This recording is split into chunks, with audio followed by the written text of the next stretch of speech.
talk. So let's welcome Venerable Gnanaloka, and we're all very keen to listen to your discourse.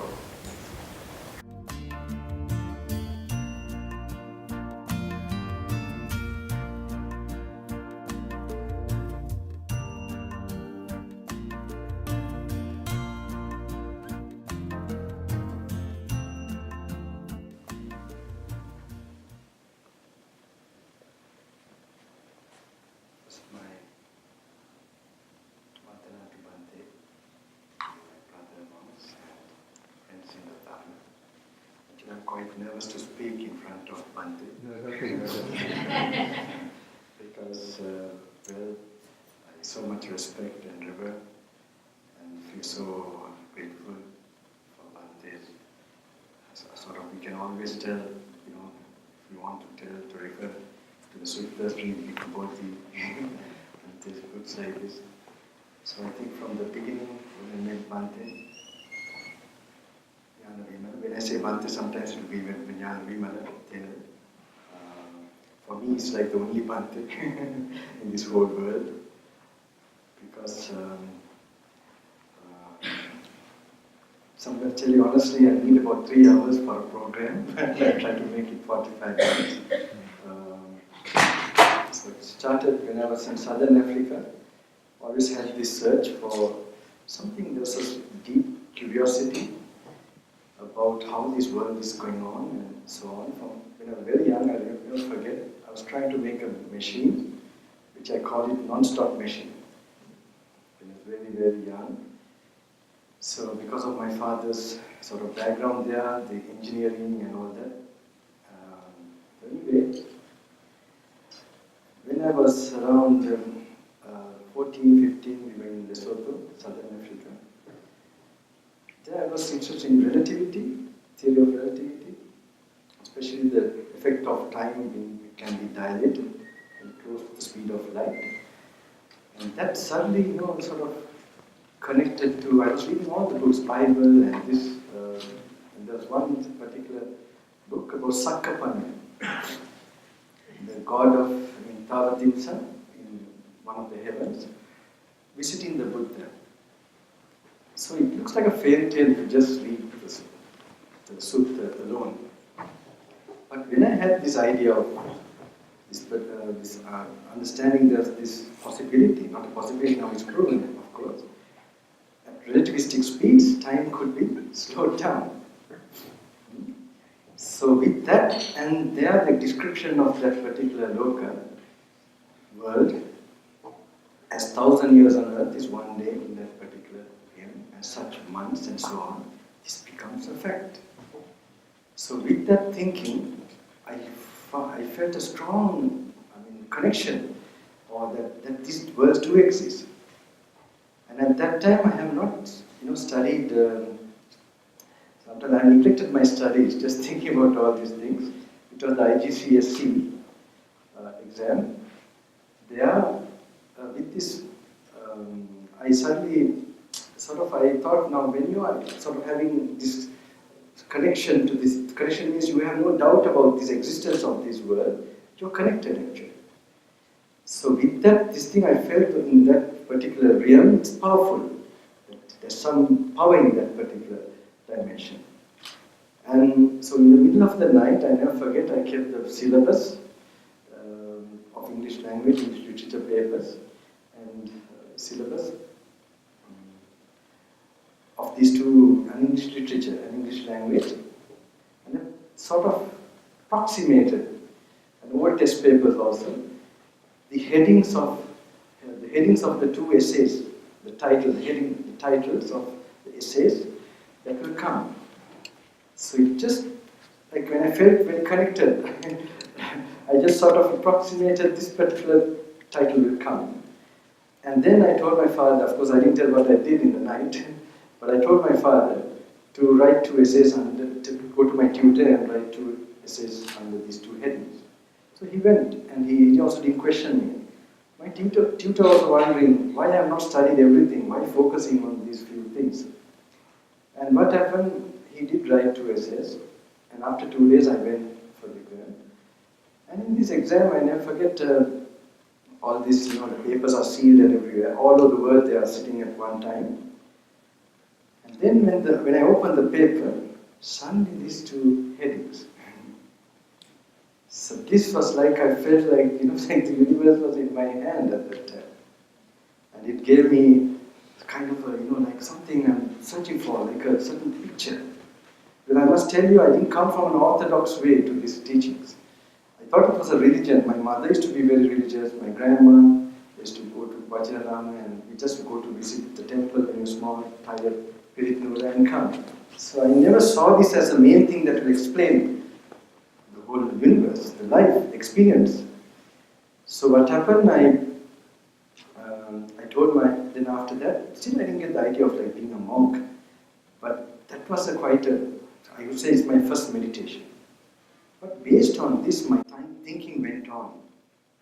I never forget, we were studying Princeton. It was very interesting, the compound. It was a little bit like a cycle. I was to go to Princeton that time to study astrophysics, because I thought that's the thing that would be, like way for me to pursue further to know the world. So this nice thing happened to me then. But then after I was 15, 16, I think. Then I used to go for walks also. But before that, I had this reasoning. If something goes faster than the speed of light, what will happen? I mean, I heard that mathematically it should be going back in time. I don't know who studied mathematics, they might know. Those days I had some few of my father's friends who were like mathematicians, and so they were very nice for me, very interesting. I used to put these questions, could go back in time. So when he said back in time, I used to figure out, like when you look at something, say now you remember that particular object or perception, you perceive it, it's a memory. It's like we have gone back in time. So I was reasoning out, as faster you think, as you increase the speed, I would say like you could come to a point where time will stop.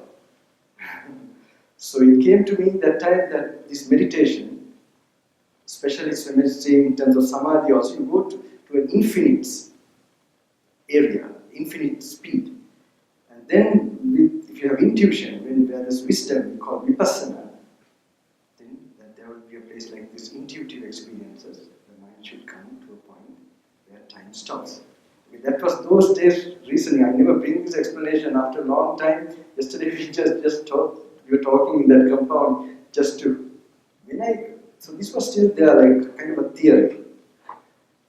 But when I was going for walks, around 18 years, when I was 18 years old, I remember, suddenly just a thought came like this, like a flash.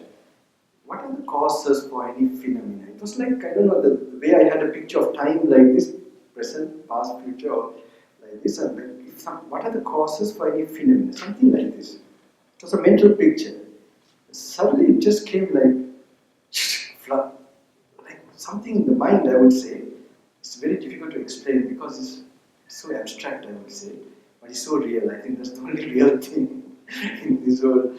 And then it came to my mind like, this is how I verbalized it, anything that begins in time definitely ends.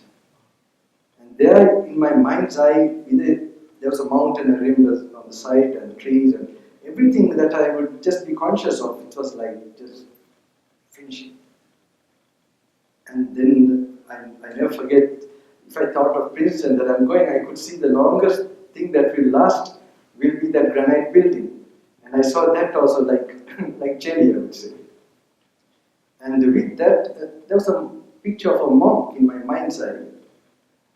And it came to my mind that this monk, the so-called the person who is dressed in robes like this, is a person who makes this perception happen again and again. That I should be like such a person, I should become like that. And should be in quiet places. I never knew that time there were aranyas and monasteries, no idea like that. So anyway,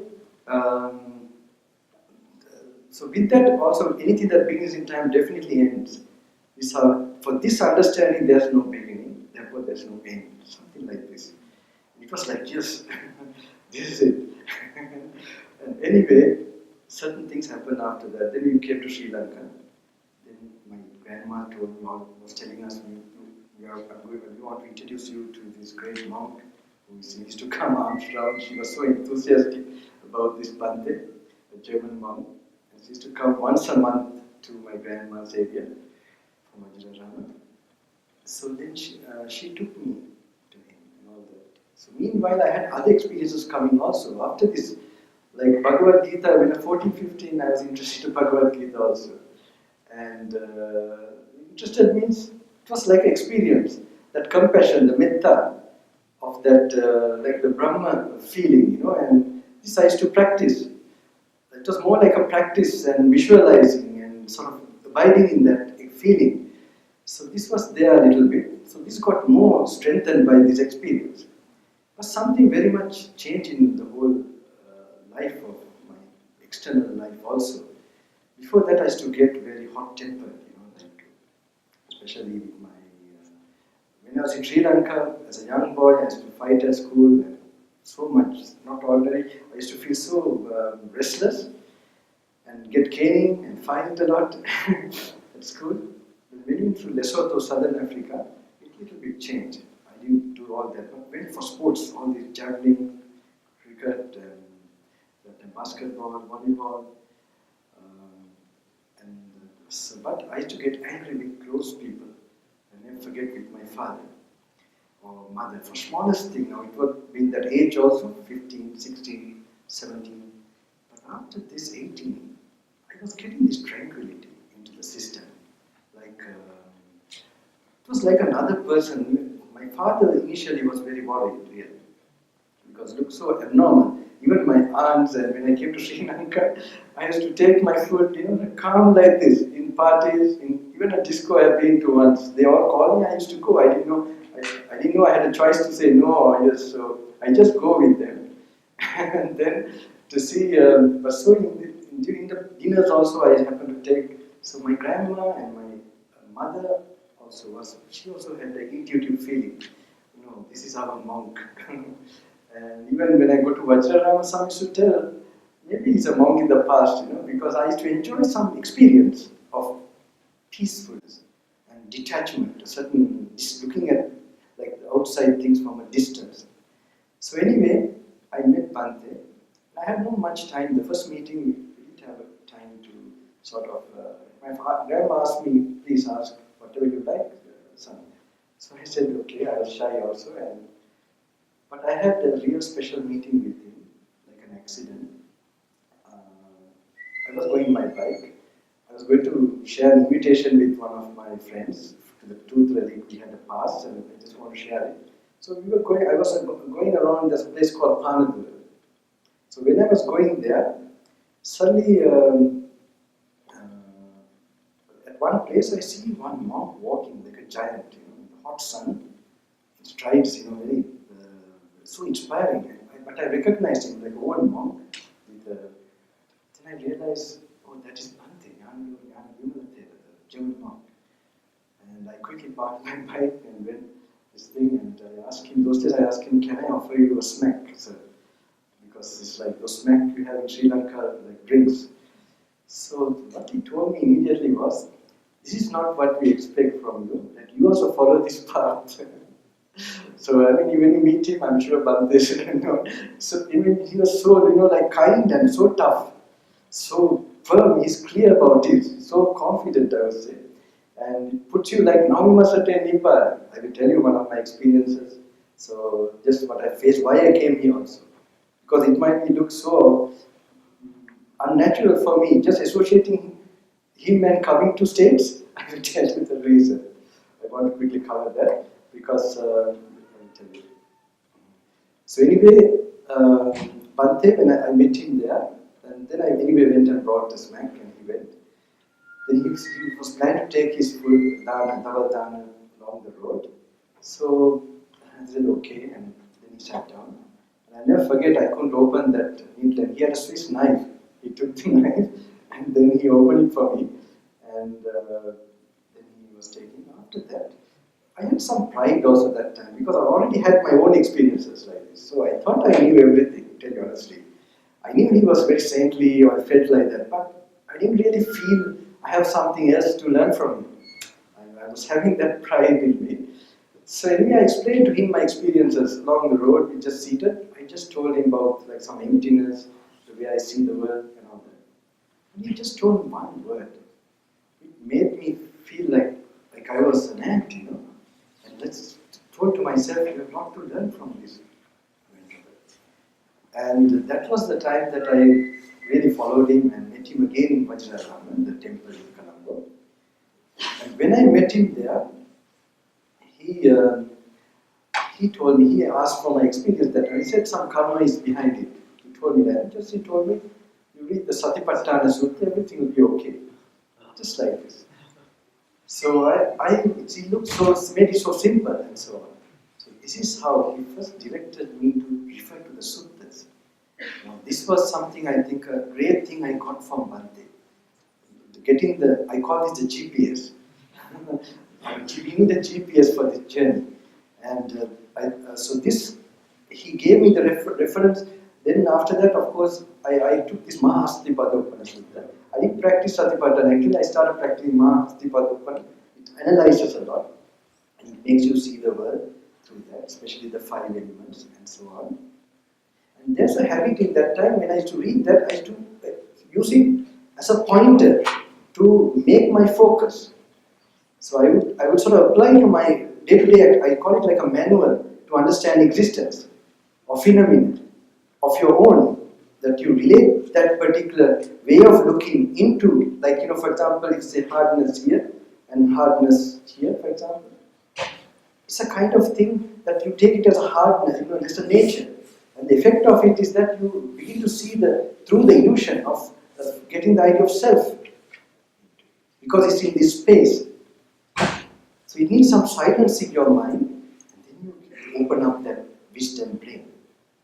So I could understand those days why, when the hair was cut, that you see they saw the truth, because there was that tranquility, that purity that is necessary for this simple truth but profound to be experienced, where it creates this, you know, it dissolves your ego or sense of self, which is, you know, if this happens to any experience we have, all the problems of memories and all that, when you loosen or you apply to whatever trauma or difficulty you are having, you begin to see that, what is its true nature, that it is like something empty and you were not there really.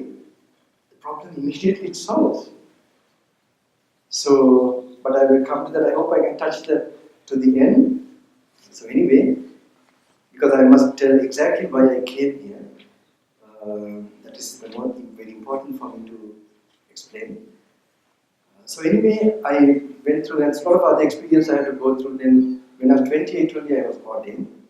So Bhante, then when I was in Polkastur, I went there. There I was very happy, because he introduced me to the Skanda Varga, Salayatana Varga. There I got to know there were so many ways the Buddha has explained, not just 1 or 2 ways. And he told me to go through that, so that you get used to that thinking. And I had a very special experience at that particular period when I stayed there. I must tell you, all these things didn't come very easily, a lot of obstacles, but I was determined to sort of break, because when you're going towards liberation or you want to be, you will have many obstacles if you're really going. If you're not going, you will not have obstacles. Because it is the nature of nature's laws and also Mara in a way. So I didn't want to tell the stories because I don't think I have a lot of time here. Take as much time as you need. Take as much time as you need. No, in your presence, I know you're, I don't know how I managed to come here. Because, anyway, of course I'm getting old also now, 46 like this, the body. So anyway, I like to maybe give the main points somehow there.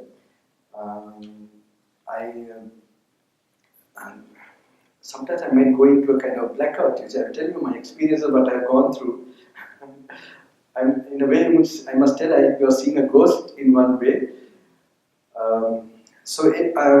Bhante, that period I stayed for 2 weeks. It was like, it was a very helpful period. There's an explanation is to give. Maybe I'll put it now here. Normally I don't want to give this explanation prematurely. Because Bhante used to see whenever I'm calmed or calmed down, he used to explain this. I used to like this explanation. It used to make me sort of leave everything and focus on focus on no focusing, I would call it. And it's like he used to explain sometimes how this consciousness is conditioned and how it is connected with this anapanasati, for example, say an arahant, where this condition is removed, the broke not there, that he would not rise again. I mean, that there was no more rising again of anything. So once I never forget, is to like explain it in this way to get some idea. Say, for example, a businessman who has been doing a lot of, like business and all that, and then he's, say, observing 5 precepts, and he dies. When he dies, definitely he will get the last minute a certain thought for the consciousness to arise again. We call now Chutisita and Pratisandhi in the Abhidharma in a way. So, that's the condition for him, and he will get a family, Bhante says, who will help to, who will encourage him to study business, study management or something. And then maybe their business family also. So that consciousness gets an opportunity to be active in the same type of sankhara he did in the past. So when he goes on doing like that, okay, that's one way. Say for example, now I add another explanation to this. Say for example, someone who has attained, say for example, anagami, and he is attached to say samadhi or feelings of piti and peace, is also a state of consciousness. And in that consciousness there is feelings, perceptions, and sankhara. So that these are the factors of consciousness. Now, say you completely, now he has no attachment to any lower consciousness from the 5 senses. And say the karma is also finished completely. So he doesn't get distracted by any thought from the 5 senses. So when, of course he has still karma in the Brahmaloka, because he's a never returner, but he returns, he goes to some place, stays still. So that is, now say he's going to, the last moment, when he's leaving this body, the last function, the breath, when the last thought, he will be distracted by that peace of mind, for example. Okay? And that becomes an object for consciousness to arise. Say, for example, an arahant. I add that story to Bhante's explanation. Say, for an arahant, for example, he has, say, any particular inclination to any object. And no craving is completely extinguished, and no karma remains to this thing. So when the last breath goes, he can keep focus watching the last breath. And when he can keep focus to the last breath, and knowing his impermanence also not attached to it, I think the Arahant is the only one who he would be observing the last function of the Kaya, Sankhara. And where there's no object to take place, can there be any rebirth? But he should tell me this and say it's deep. Don't take it easily like that. But it connected when this explanation I used to like so much. And later on, when I was in Island Hermitage in Sri Lanka with him, there when he told me to read the Skanda Salayatana Varga and just go through that. And that time I had a connection of what he told, how this, like removing all craving for this Rupa Vedana Sanya Sankhara. That's a focus or condition, because the consciousness, the factors, you're completely removing that particular condition for it to go on. So I don't know why I explained this so fast, maybe because of Bhante is here. I really don't know, because I don't want to bring it out. But the thing is, normally in my discourses, I try to touch what is in the modern day blocking this experience. No point talking, for me it's not, I want to make it practical. So I talk about the internet and Indriya Samvara, a lot of things that work with the internet and in the modern times, which will help, sort of block you to really come to. And when you're driving the Iriyapati, how to bring it, where you don't feel stress in your day-to-day. So I will come to that, but I will tell you why I came. Just after that, I must come to that. The main reason was that I was going to Himalayas. At 28 I became mountain. With Bhante I was staying also another few more years. And Then when he was really passing, when he passed away, I was in Himalayas, Ladakh, observing Vasa. And I had a feeling I would not meet him. That was like the last, and there was another gentleman who was looking after. So anyway, I've been going to the Indian side of Himalayas. But I started to go to Kailash Mansarovar in 2009, like every year. But in Sri Lanka also, I was going from 2004. Bhante was living from forest to forest. He started from, what was this place? Ampara side, Kudumbigada, all these places like Bhante used to do, walking on Charika. I know it's a very, it's another type of life completely. I see that I have some feeling that being in the past in this type of practice together, because I also feel like fish, in the water, with this kind of practice. So he also told that he used to explain a lot about being confined or attached to, or not attached in a way to monastery or pupils or. So whoever knows, he was very strict about removing any kind of, and also he used to tell you have to go through a lot of suffering in Charika. But then only you know the suffering of the sensual world. Then you get the urge to come out of it. So I went from, while he was living actually, 2004, from forest to forest. And then I had some experiences where the practice of Skanda helped me. And now I'm cutting short the story quickly.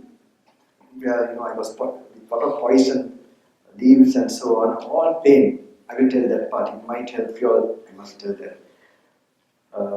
It was through, it's called Laggar area, it's like very nice jungle area. I was trying to cut across to like a shortcut to Kandy. But I met last, there's a forest monk called Gnanaloka Bhante. And he's a very great monk too. He's a scholar as well as an ascetic. Recently the Vasa period I was happened to be, it's a very funny karma. We happened to be in the same place observing Vasa. And I just found he has in memory all the suttas. And he would explain like in the time of the Buddha, no interpretation, no tika tua.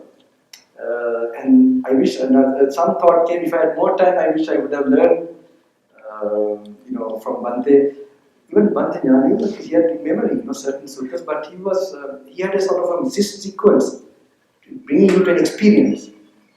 Yeah, because it was very much, I think he was very much connected, this thing with experiencing it with his whole heart. He told me I didn't build anything, I put all my energy to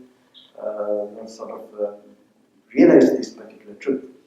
Once he told me like this.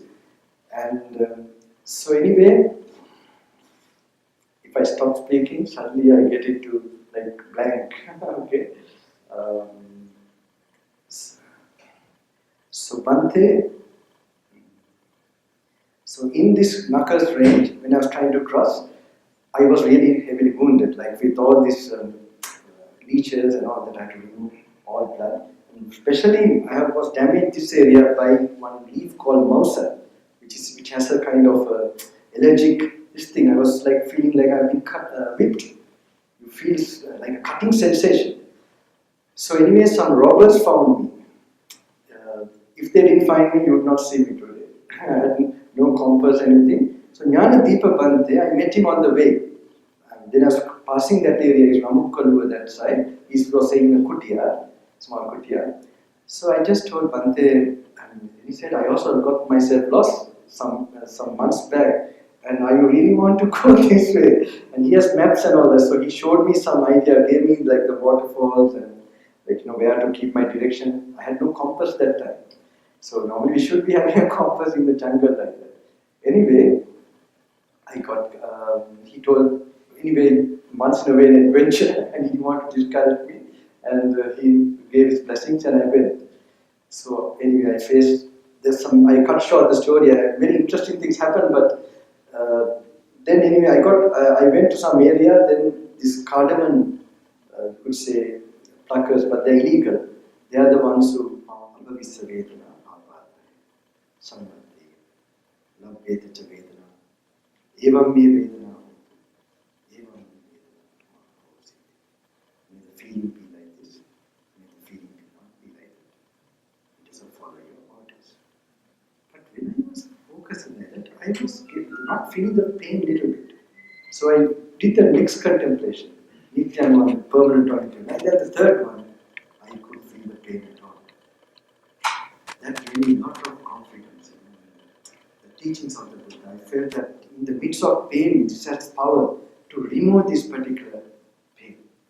And after that, daily I used to, whenever I have slept and got up, I would not get up from where I'm lying down. I would go through this exercise until I found I have sort of let go of this hold on the body. Now I was wondering what happened also. What happened? This pain was there, why did it go? I was analyzing later. I think unconsciously how much we say we have gone to forest and we have renounced and all that. There's that subconscious claim to this body. Unless we are reminded and sort of we go through an exercise of that. And this we keep on holding. So when we hold, we feel suffering to anything. So when I was applying that, I found myself, then I realized that this perception of pain works when there is clinging to something. And if you cling to pressure, then the pain is felt. But the clinging happens when you have wrong observation of it. All clingings, it has, like we say in Sri Lanka, far away is apple and close by is papa is cheap fruit. Something far, everything. Whether anything you feel attracted, you are living in a fantasy. And many ask me this question, Bhante, why are you, like in Berlin they used to ask, why are you a monk, Bhante? Normally they think it's an easy answer also. For me, the question came when I was there, I told them, I was thinking, why are you lay people? I'm surprised why you are not monks. because I see also, it's because I see it's a sinking ship. Are you not going to get into this quickly? Like you're holding a string, and then you look carefully. If you see it's a snake, is there a question of letting go? It's because you have not seen it personally. You heard many things, read something, but you have not got a personal, your own sort of awakening of that. If that happens, your actions will show. You run away. The whole system will start to sort of slowly slow down. So anyway, this experience, after that forest experience, I happen to do it every day. Now I come to Himalayas. In Kailash, 2009, I just happened to go the first time. Then 2010, 11, 12, 13. Okay, but 14. Now there's this something called altitude sickness. In high altitude, you get this altitude sickness. There's no medicine for that. Normally you have to go to low altitude. So what happened? I have seen people getting, and we all get it actually, but slowly by acclimatizing, after some days, you get okay. But then some do face, even how fit you are, this can happen to you suddenly. So one day in 2014, while we were going to Koram is like around the mountain, I got this severe way, and I couldn't go anymore. My guide and the driver, we were the only one there, and all blue. So I have seen other people. I have seen people die also in previous trips when they got this, and I have seen some people almost going to die and they recovered. There were some special doctors. It was very interesting. This doctor, he was surprised now. He was going into a coma. Like this is what happens when it's very serious. You just become so weak and slowly become unconscious. So this gentleman was almost like that. And then this military, there are a lot of army bases there. The military, one of the doctors, they came late night and was checking him and they gave a saline. He was surprised, he was then regaining. He asked what this saline was. It was, I think, liquid ginseng. It's so interesting, because they know the doctors, that's the local, the Chinese kind of this thing that saved the life of that gentleman. He was from America actually, that gentleman. He was next to me. And so this I have seen people almost going in, but now I got it here, no doctor, nothing in this area. All here blue and splitting headache. Actually, it was not with the lungs. If it was the lungs, finished. So I was imagining always there's a vehicle there. It says no possibility. I just don't know how I can make it. So then we finally came to one lake called Mansarovar. It's the biggest high altitude lake there, about 98 kilometers circumference. And there, the night, I was almost choking. I thought I could not make it the next morning. Then I lie down and actually prepared. Not because my guide and the driver there in the other building, like a small makeshift. Then I thought of now focusing and watching this particular body. Is the only thing, just to make myself calm, as Rupa, Vedana, Sanana. Just before this thought, another thought came that I could share enough with the people. Because this thought came and now can't help it. I told to myself, now let me focus. Because all these years I was avoiding all this preaching, teaching, and actually I wanted to perfect myself. When I was a young monk, certain gentleman first invited to America. And Venerable, you can speak English and all that, why not you come and teach in America? And I told this gentleman, when I become an Arahant, I will come. And I was not joking about that. I don't want to name the word Arahant because in Sri Lanka, this is not the time I'm telling. When I look into myself, that I must find myself no anger, no greed, and no ego. And if I'm having it constantly, I feel quite happy. I will not name it still. Because Bhakti is to also stress about practicing, not try to see when it becomes Sohar, Sakta, like that. It's just you keep practicing and seeing the effect that is happening in you. So anyway, I was really serious about it. So then I thought maybe I overdid this. Because maybe you're going through a PhD, but you can at least teach something from your masters or something. So anyway, that time it really told me, I should have, but now can't help you. So I managed to overcome that period. Okay. Then 2015, I faced again. But this time it was like kind of a no-return experience. And this was one entire night. I was going into like a coma, and like I can't lift in my hands slowly. And they would try to get the oxygen. It's the same place in that lake, near the lake. And then this thing came to me.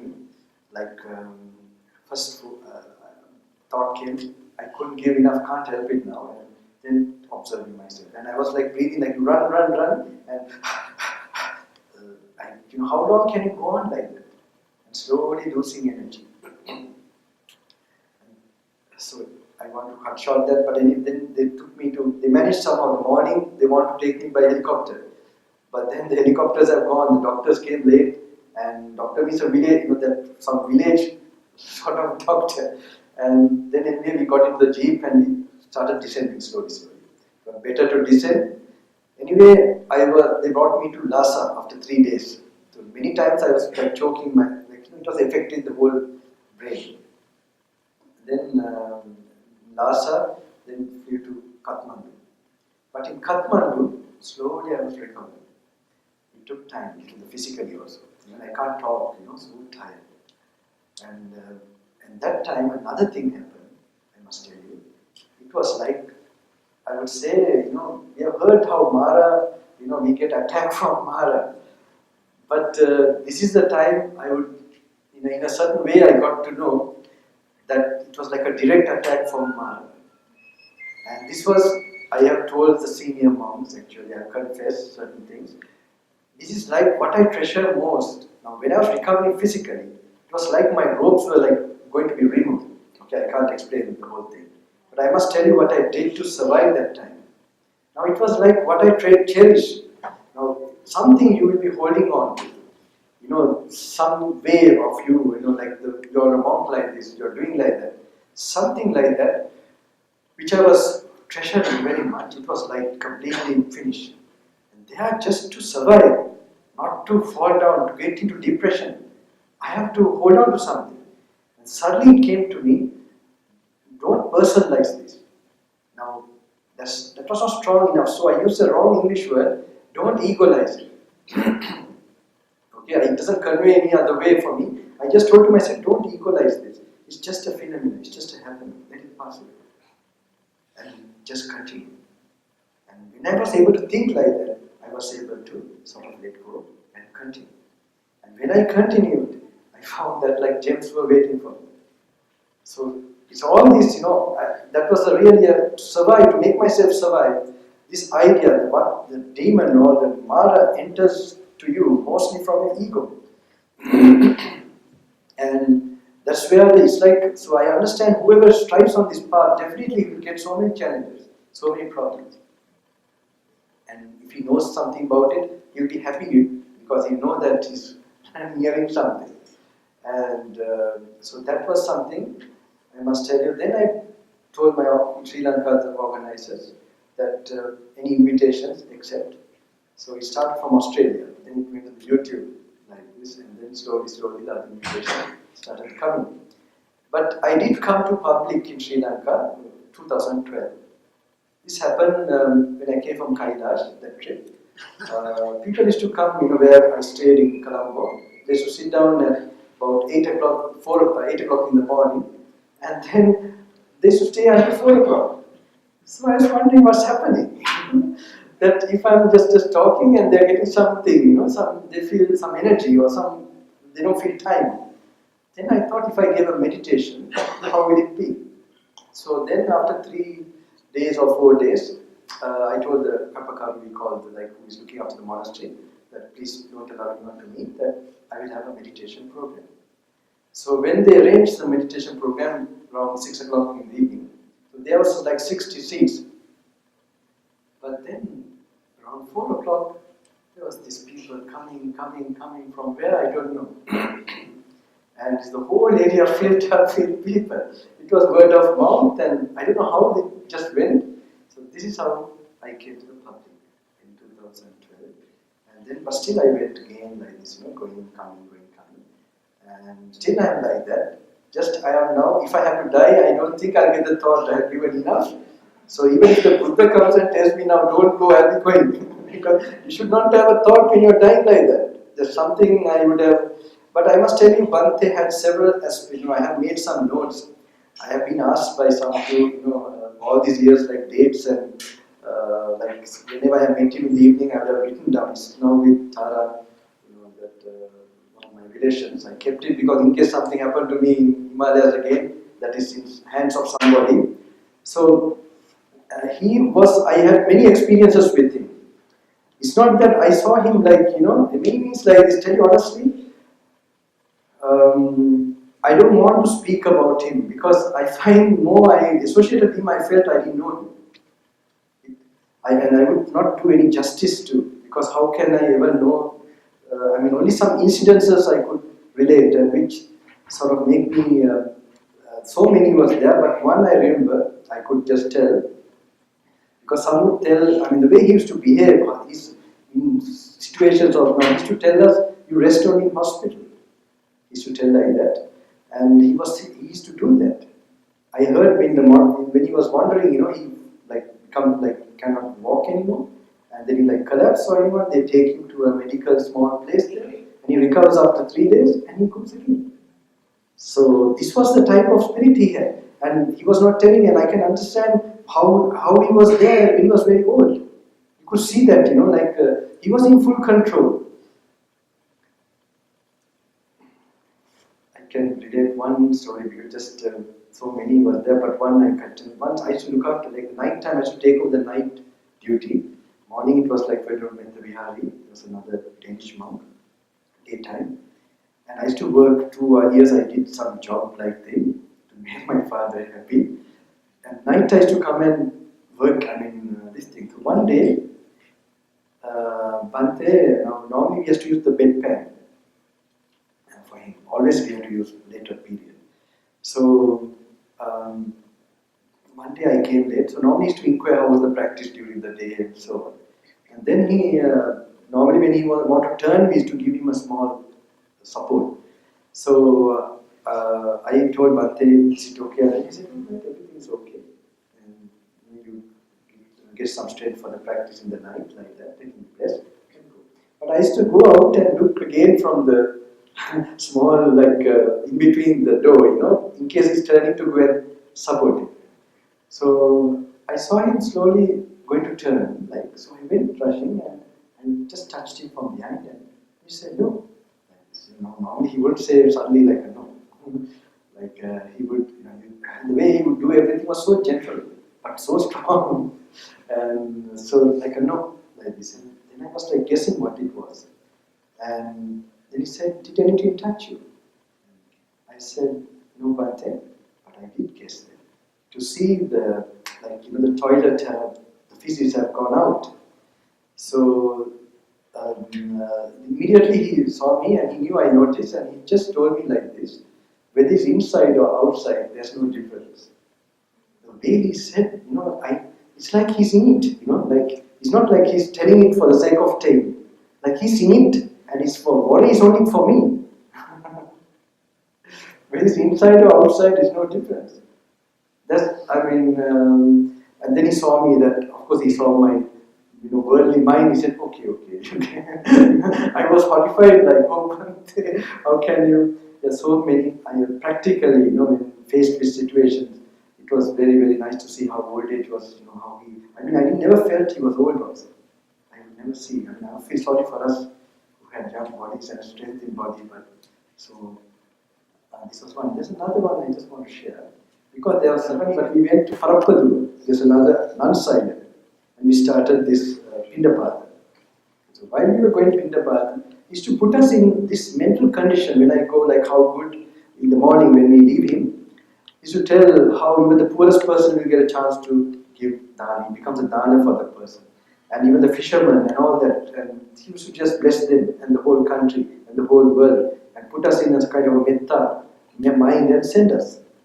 So what happened, one time he was telling, he used to bless Sri Lanka, that time the war was going on. So in the north of Sri Lanka, who had gone astray like that, may they get the blessings like that, he used to tell.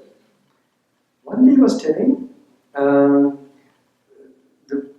people who have gone astray, he was mentioning the LTT, the terrorists that time. The free terrorists, there was like ISIS that time in Sri Lanka. So that they will also serve Pindapath. Now when he told like this, I was really thinking maybe Bhante is now old and that he's a little confused because in south of Sri Lanka, how can there be terrorists? There's no chance that they would serve on Armstrong. So in God area, Polkastu area, uninhabited, south of Sri Lanka. So what happened? Anyway, it went on. He told for 3 days, I remember 3-4 days. And I have written down, but no, I didn't write that down, but I knew that was something where he told out of context or out of possibility. Anyway, it went on 2 years. And then I went on a wandering journey. It started from south of Sri Lanka. And I went to Anuradhapura first to Maharagama. And I met Maria Mahana. He's my Upadhyaya, so I got his permission also. And it was his last period also, 2003 this time. Last means he was getting all small disturbances. But he was also very inspiring that time when I met him. He said, yes, you have to, you're young only, you can go like this. And without getting sick, you can go. So it was all walking. I stay in monastery night time like that and go on. So I came to Anuradhapura, the ancient city of Sri Lanka there. And from there, I planned and get an idea. It's the same distance from there to Nagadeepa, Nainatu, they call it, the Tamil people. It is across the jungle, the LTT section. So anyway, I was in the last regiment, regiment. They were trying to stop me actually, but out of respect for monks, they couldn't. Then I also asked whether there's a conflict situation now, this present time, because I know that it's not. Buddha told not for us not to go to places where there is, all this. So I have to get the strength that I'm following, but the Buddha in some way. So they said no, not a conflict situation, but we wish we would like you to go this part, that we could give some escort and drop you. I said no, I would go. My teacher also was going on walking. So anyway, I went into the LTT area. I shortened the thing. And I was very lucky to meet one of their commanders, and he made a pass for me. And he told me, we'll try to give you food from the police stations of LTT, the terrorists. And so, but I must tell you, when I saw this, I didn't see them as terrorists. My mind was showing me, what I have practiced there, Rupa Vedana Sanya, Sankara. If I had that feeling, I would not be going there. So, and they also felt that vibration. That is, and if you're really sincere, if you believe in your compassion and something of your letting go, you'll have enough confidence to go into any situation.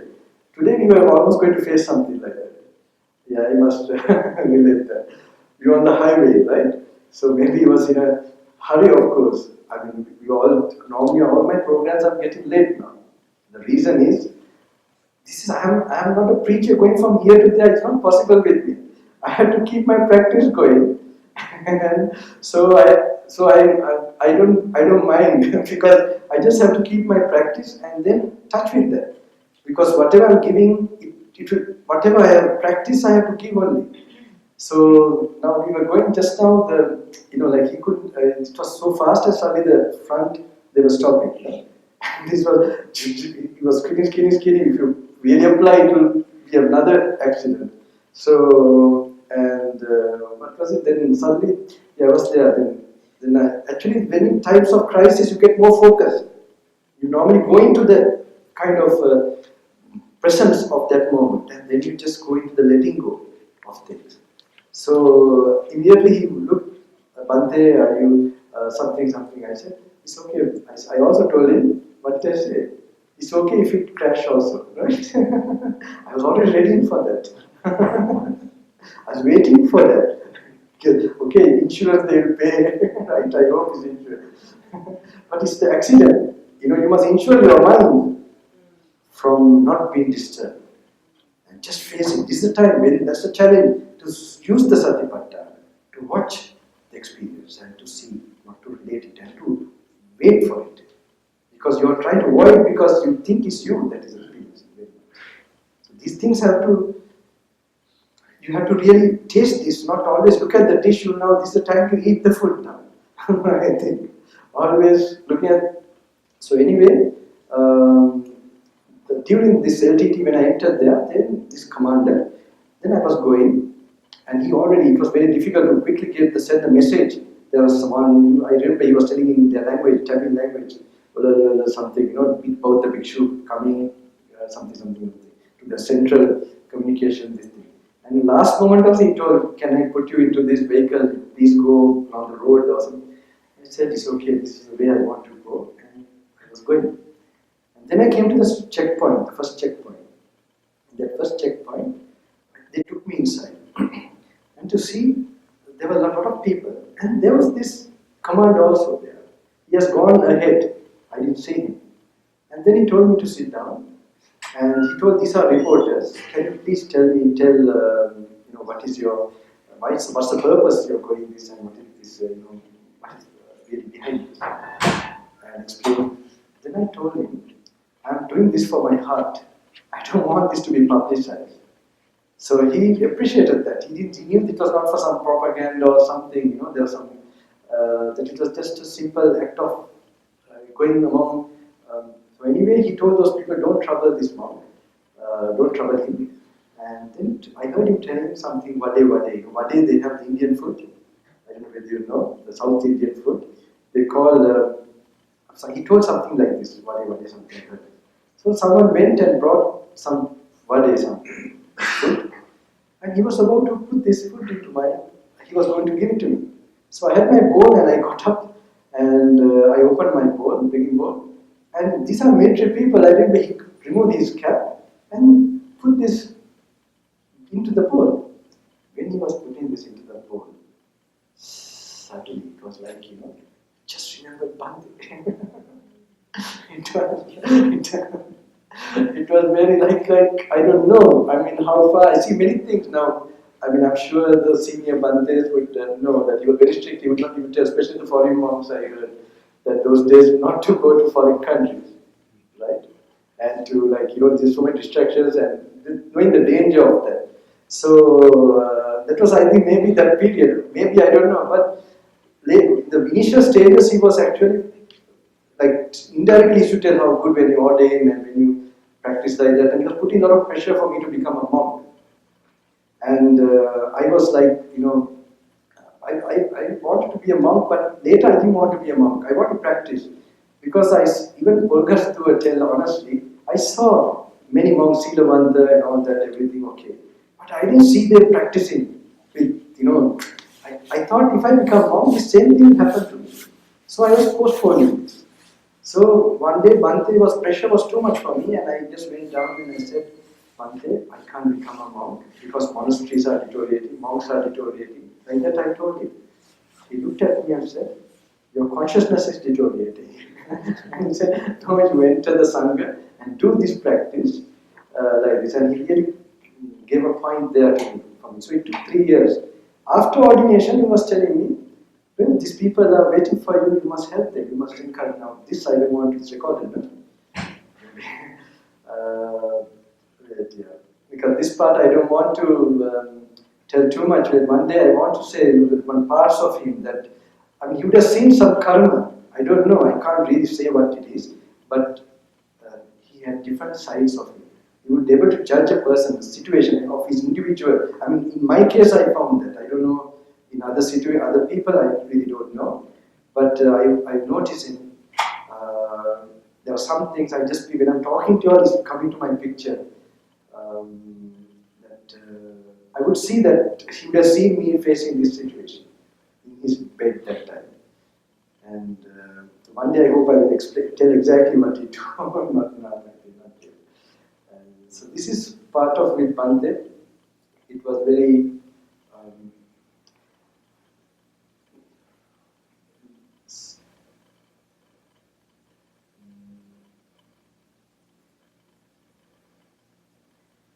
I don't know, maybe we can go for a question and then I could explain something.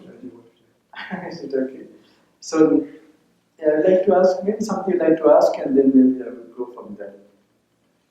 I normally talk about, depending on time, I don't talk about things that directly disturb your practice and how to practically do it. Shall I go through that? What's the time and how long have we spent already? You say whatever time you need. Yeah, we can last until 4 o'clock.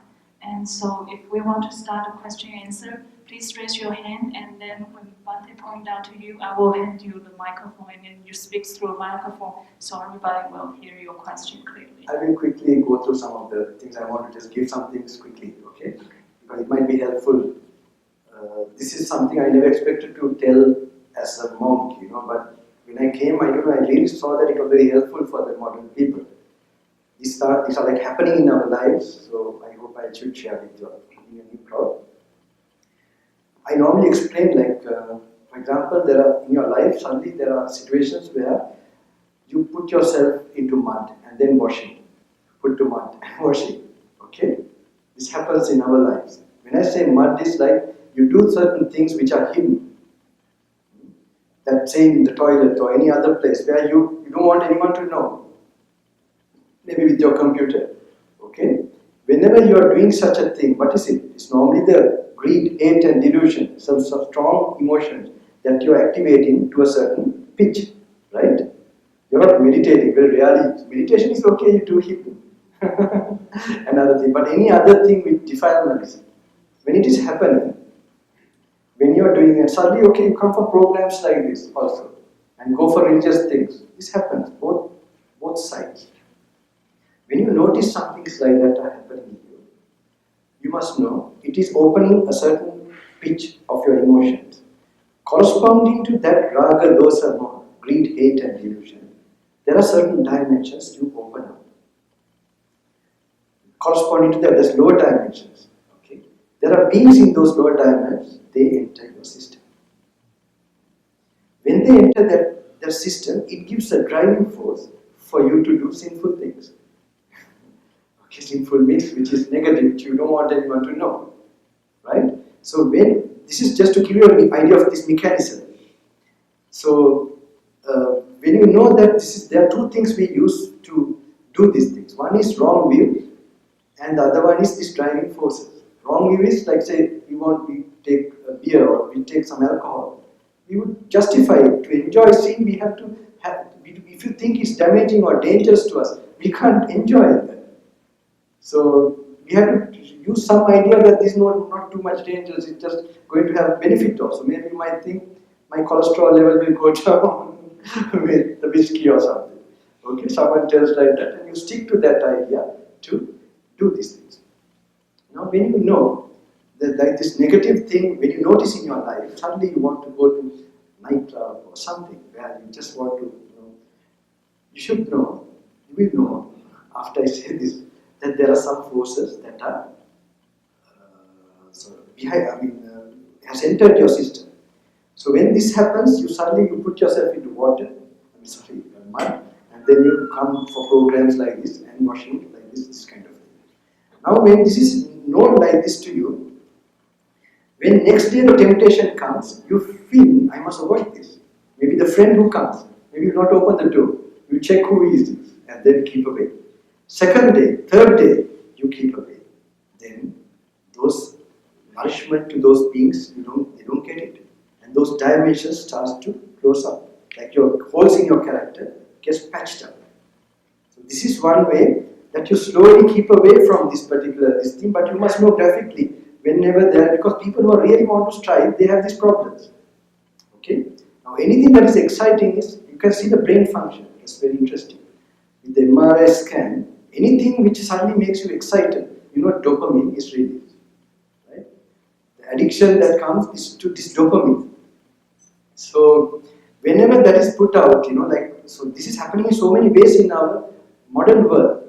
It doesn't mean that, some things you do, they put you into jail or something. They don't do that. But it robs your peace of mind and it creates tremendous stress. Okay? So, so when you know like this, you keep away from certain things for some days, then there's time for the brain to get repaired. And slowly you find certain meditation experiences or certain tranquility which you were missing before. Because of the drainage of energy, you're going to have this energy back, and certain levels of tranquility you have not experienced, you begin to experience. And when you experience this little bit more and more, it is like opposite of this particular drain of energy. If that happens, like adrenaline is created when you have negative emotions, when you're calm also something should be created. There is something, but not in the medical science. In the modern one, they know this name. It is in the Ayurveda. It is called Ojas. This Ojas, Tejas, I would call it Ojas. It's normally opposite, of that negative hormones, which normally goes to your brain. It goes through your nerves, for example, and then the areas of the brain which was not functioning before, they start to not function, and they get deposited in that. And that particular type of deposit, when it gets deposited, it starts to activate those thoughts, those spiritual thoughts, or whatever that way of thinking that is activated, and the thoughts increase those ojas, like that, vice versa. When you create an opposite cycle like this, then it is like removing that poisonous cycle from the system. So when it is happening a lot in you, there will be a change in your body and in your aura. Normally you will have a shine coming in your cheeks and forehead. So I normally tell, don't lose that shine.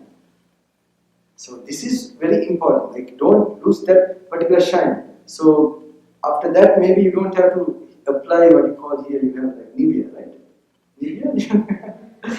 You don't need to apply Nivea or anything. You will have the charm, you will look beautiful. Your personality will be formed. So the other way, you think you have a bath and everything and come, you're okay. It's not possible, my friend. You can't hide the damage one has done. But because I explained this way, in Melbourne I was explaining this, and suddenly one young boy got a temptation. He wants to be a monk and everything. He suddenly was in the back of the room and he heard this. And when he was driven in the Melbourne city to do something, he remembered, Bhante said there are spooks or there are ghosts who are in us to drive us to this. And he thought, no, I'm not going to do this hereafter. So actually I explained this way, not to imagine everywhere there are ghosts, so that you will notice, in case you are doing something negative, that this is true. Now, when I was being dropped in India, to the airport, there was this, when they were dropping me, one of the drivers, I thought I should share something with him. I said, don't drink too much, you must not drink bhut pret, they call the spooks bhut pret. Bhut pret will enter your body, they like the smell of alcohol, I told him that. Then he said, no, Swamiji, they call me Swamiji there. No, I don't drink. But once a month I drink beer, one beer, he said. Then I said, I think you have a baby boot breath, baby ghost. Yes. So just, if you're addicted to something, you're driven by this thing, this is some way to look at the thing. Okay.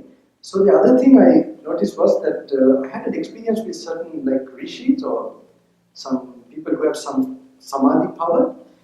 So he had the ability, like behind you there are like unseen forces that come, that he was able to sort of bring these unseen forces that come behind you and sort of make them confess what's going on.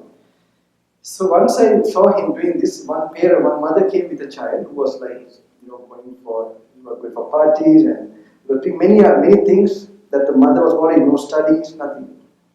So suddenly I saw him, coming into this thing, and suddenly this boy was unconscious, and someone else was talking through him. And in this thing, he was like this. He was making a funny noise, and they said, "Who are you?" He said, "What is this spirit? What was it? Snake spirit or something?" And he asked, "When did you come?" When he was 13 years old. This body was 13 years old. I entered this body. Then he asked, "How did you come?" When he was playing games. When I heard playing games, I was surprised. How it's related to that with this? But later I understood. Games in computers, right? I understood that now, for example, when we have a positive thought of like metta and all that, okay, and we get like spreading to all the world, it creates a consciousness. What do you call it? It's a low consciousness or a high consciousness? High consciousness. So if you die at that time, you can go to a higher plane, and you come in. There's a possibility of coming in contact with higher beings. Say you say kill, fight or something, anything that makes you like Now I heard games also there are no kills, but they give bonus for something. Right? Suddenly I don't know what is happening, but I only know this damage is happening. This something where it excites you suddenly. Then what happens? I don't know whether you know about that. They have very well found in Oxford University, this research, that dopamine is released equal to a heroin addict. You know this, no? I hope. Of a heroin addict, how the brain is working, the dopamine, the way how it is, this is equal when you have the addiction to games, how it is happening. So just imagine, then you can understand the spooks and all that, and also, so the medical science of how the brain is functioning is very interesting. It's very helpful to understand. So this is, I saw this another place. This certain spirit said from Facebook it entered. Now I don't know how to go to this. I don't know what Facebook is. Okay, but I know this happened. These people said now the computer is not. It's a neutral thing. It's a technology. The karma, sensual thing. Okay. Because somebody, I'm not telling definition in a proper way. Someone told me once with a cell phone in Kathmandu, Bante, you can do anything with this cell phone. I said, yes, in the material world, yes. You don't get a message from Brahmaloka or something from the cell phone. Yeah, it's correct that way. So you have to place it where it works. So the computer, it has its function. It's called information technology. But the thing is, it is like, it depends what you use. You have a vehicle, you can go to a nightclub with a vehicle, and you can also come to a program like this. So the problem is, this is used by an enlightened mind. So if you have these germs and this certain mind that is still not developed yet, there are chances, the opportunity that will drive, this will be an opportunity for you to easily to put germs into the unhealed wound, the defilements. So but now today we can't say for people not to use computers. It's not practical. But to make the people aware of what is going on is important. I think especially the younger people, this should be done. So, and also show the positive side of it. You keep away, and I have another nice, interesting one to add to this particular explanation. So, the computers, okay, with the Facebook, I don't know what it, because anywhere you find there are a lot of greed, hate, delusion activated. You should know it's a dangerous thing here. There's something wrong happening to you, and you want to always do it again and again. Surely you are addicted, and you have a special type of spirit in you also want to enjoy that. So it may be anything, I don't know. So you have to find out. You are in that, mostly in that world. So this is something, what else I could explain? Yeah, there's another one I normally talk about for especially modern people. I don't know. Well, I go for a question and then we see.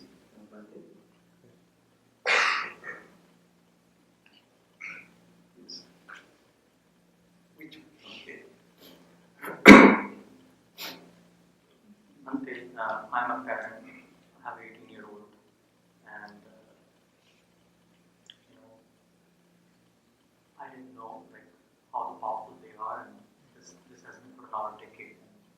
And my son is good in all the studies, so I don't have any complaints. He's a responsible person, but they are addicted at the moment. So as a parent, I ask that how can I maintain equanimity? I can tell. Instead of having anger. I understand. My brother too, he's recorded, can't help it. Even now he's married and he's hooked to games.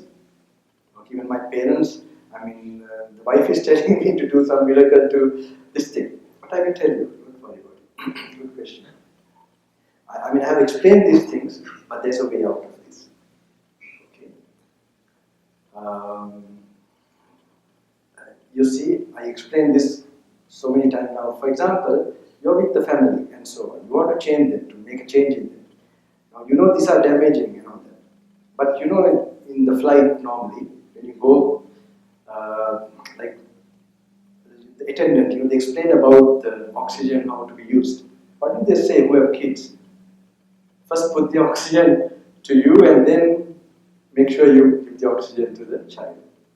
So there's something like this. If you save yourself from this, when you're making one by one changes in your life, otherwise if you don't make a change, there's no force, you can't do anything. You worry about it also, and also it is going to be solved. I know parents who have drug addicts, children, they are not coming. Now the mother I know very well. So what she did was, what can she do? She took the 8 precepts. She practiced herself and sort of focused. Then what happened? The child after 1 day, 2 days, 7th day, the child is coming. Where's mama? Where's mama? Where's mama? Now, I also tell another one, okay? Now I'm telling for monks as well as for you now how we are going to make an impact on the people. So once in Sri Lanka, they used to ask me, Bante, there are so many teachings in Sri Lanka, people preaching here, there, but nobody's changing. But I remember something what Bante told, written one article, how to revive the Sasana. That was a very nice point, how to revive meditation. The main thing, and then how this is, long years ago, I remember, actually when I was a very small kid, my mother used to read Bante's books for Padishamupata and so on. And I was a small kid, I remember she had the book, Lesotho and so on.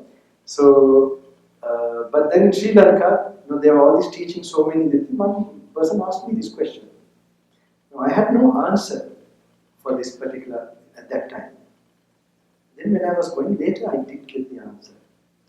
The people who are preaching, who are delivering this, they are not pure themselves. If that purity is there will be a mystical force that goes. Now, there are some monks who made impact, like Somahantu we have. He was there for 6 years, but people were drinking, they stopped. They were one by one, it was making impact on the people. But we know he was at Vajraram, actually he was also very senior monk there. But we never knew he'd become so famous and he'd make an impact. But he looked so pious. From those he used to meditate. We should see him going on walking meditation in Vajraram, in the monastery in Carmel. It was not really a meditation place when we were there. It was more like a temple. So anyway, you can see he was in the jungle one time, then coming, he was doing these practices. He was involved in society, but you could see him, if you look at his background, so you create a certain power, a force. So now, if you want to, now I know another story, if you want to change your child, don't change the child, you change yourself. Understand? This will have a force. So I remember another, now it's boring for people who have gone to other programs. I don't know how many of them are there. And I tell this is a big crowd of who have not come before. Have you heard of Vivekananda Swami? He made a big impact in 1895 in the Parliament of Religions in Chicago, I think. So there, he was someone, who was very interesting. He was very young and he made impact and he had a short life also. So once I heard one story where someone, one mother brought the child because she was addicted to sugar and sweets and he was a little fat and he wanted Swami to do something. He said, Swamiji, can you give him some advice so he can overcome his habit of sugar eating and like this? Can you give him a mantra? So the Swamiji told, after 10 days you come. Okay. And then, so the mother came after 10 days. And the Swamiji looked at the boy and said, son, hereafter don't eat any sugar, don't take any sweets. And then the mother looked, where's the mantra? He said, Swamiji, what about the mantra? He said, no mantra, this instruction I tell you. He said, why? You should have told this 10 days back. He said, no, 10 days ago I was eating sugar myself. Last 10 days I stopped eating sugar. So this is very important. I think this is some secret. Don't worry about it. I'm not used to giving short answers, so this way. Question about when you are hit with an adversity or a negative effect, how quickly you can reach that equanimity state? What is technique to receive that, get to that equanimity state so that you will not be affected? Like if you're faced with a challenge, you mean? Yes.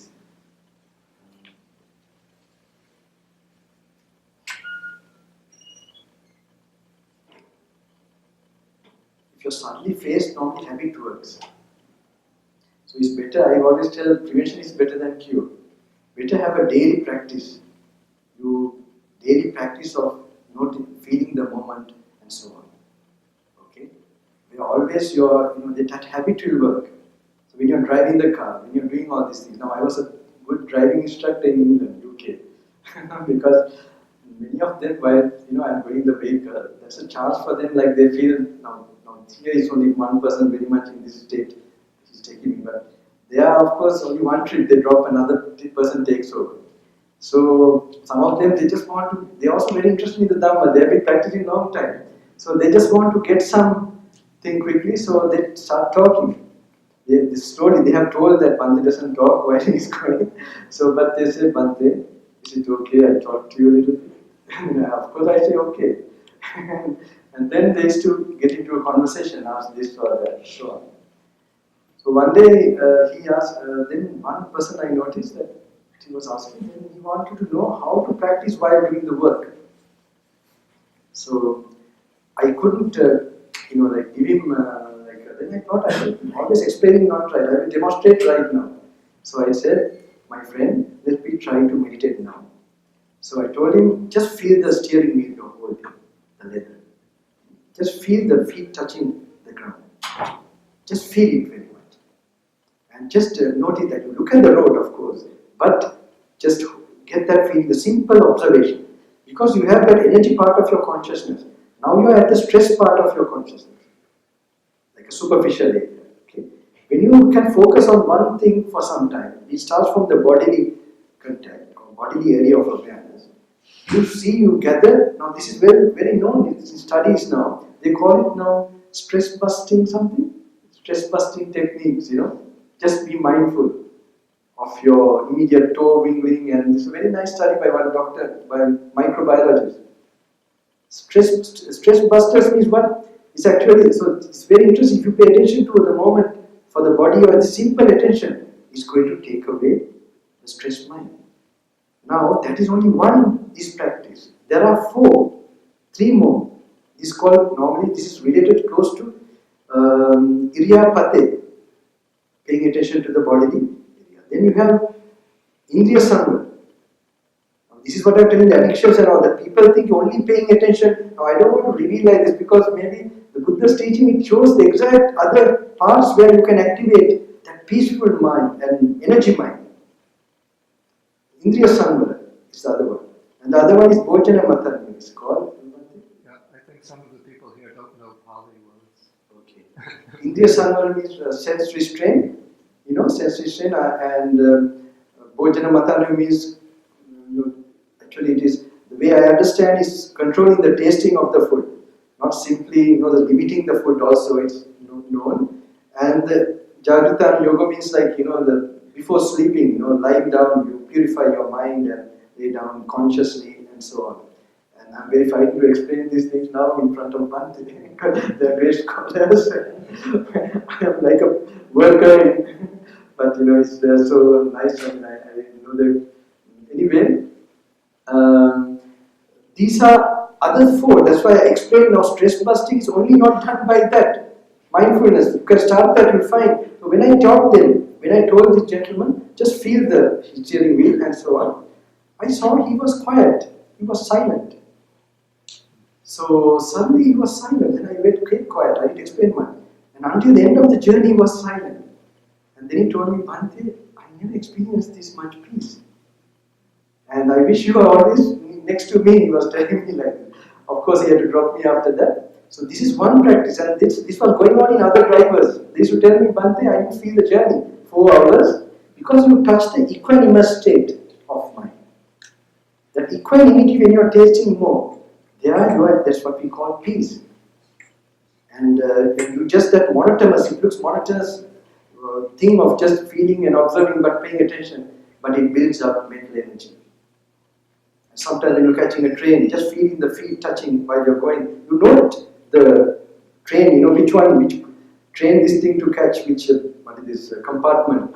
But then you come to the present moment and tell your mind, don't now this distance I must walk without stress. You command it. Let me check whether I'm tight and going. Let me stop. Slow down. So you have to command, and then it becomes a counter habit.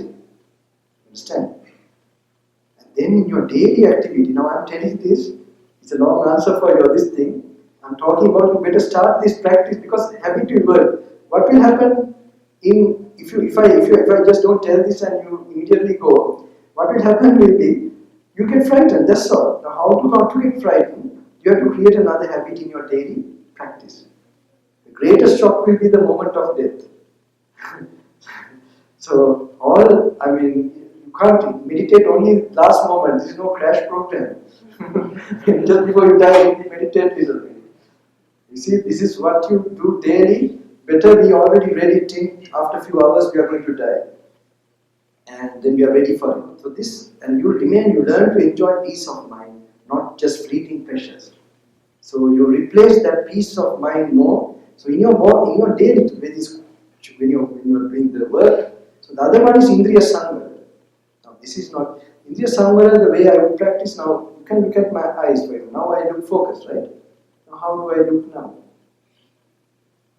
Do I look focused? Do I? Look at my eyes. Now? Yes. So this is not to get focused. Like for example, you cross a road. When you're crossing a road, you see vehicles going up and down. You have to check. But you don't look who is inside the vehicle. This kind of screening. This is very important. Like when you're walking around the pedestrian or pathway, you see 2 or 3 people coming. But you will not recognize who they are. So this is something, I think as a yogi, if you want to get that mental strength, you will have to, this is one of the, especially when you are in a busy place, this is to be practiced. So these are basic practices, this is the foundation practices. If you are daily doing now, even, when you are doing these things, it becomes habit and you will gather, you sit down for meditation, you will have less monkey mind. The monkey mind comes because of the lack of sense restraint.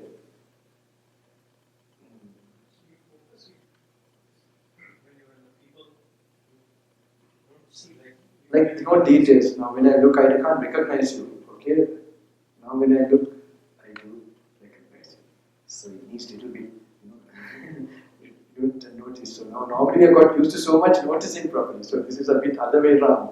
So we see how it is done slowly. These are in Ganaka Mugala, these are suttas are there in the middle and discourse. But the modern day they are appreciating more about mindfulness only.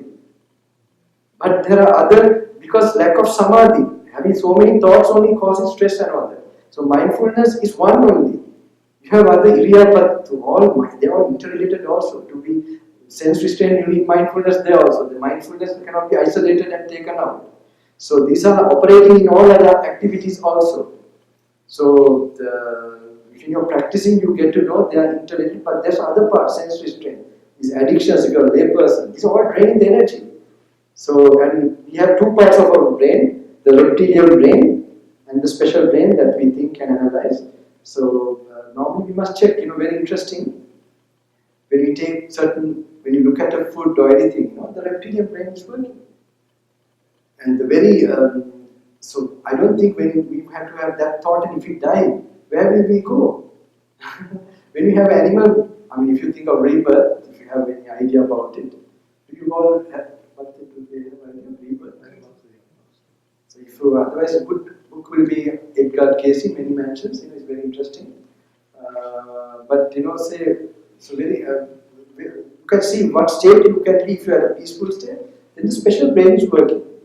You think and analyze and the meditation is done. There's another interesting point about that, but another question. Now, I've told you, if you prepare yourself like this, practice is better now, so you can start today itself, and you will see, if you're cool most of the time, coolness will come there. But I have another quick crash program things also. Okay? Like in the forest when I'm really weak and so on, like if you picture the Buddha is standing next to you, it has a big difference, it makes an effect. Suddenly like the Buddha is standing next to you, like people who are going for exams, I tell children and so on. Like sometimes in the jungle when I was unmindful means I had to go do physical, lot of going. And there, when I thought of him, but through the dhamma also I thought now these robes are from him.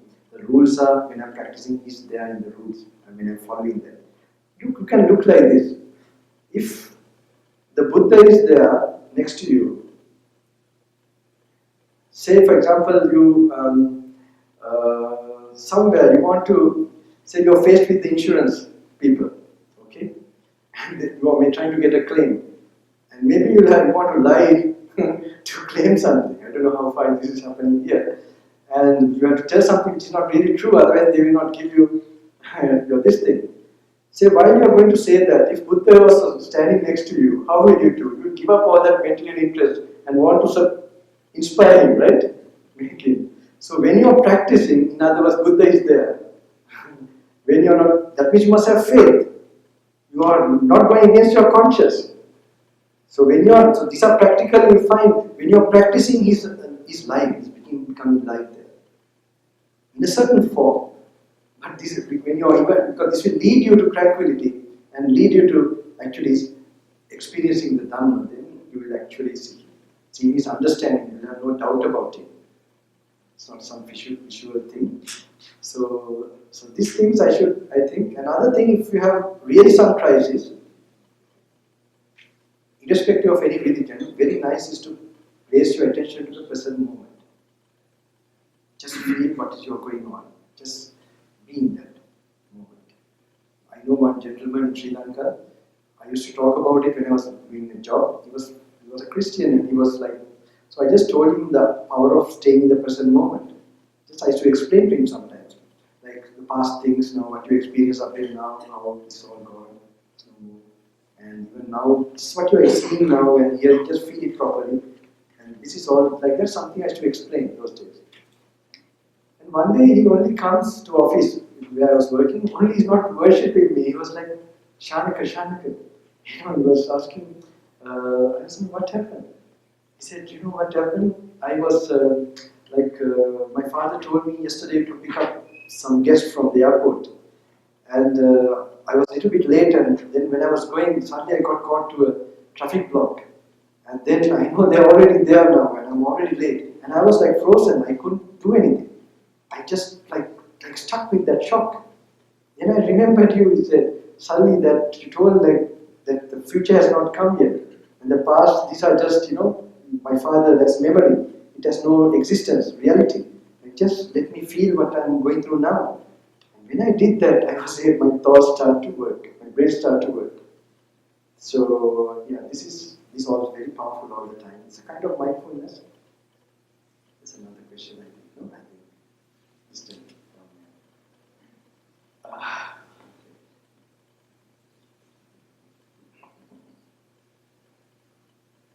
Hello. about that. First of all, as someone who was previously, when I was young, addicted to video games, I think what you said about if you want to change your child, first change yourself was very accurate.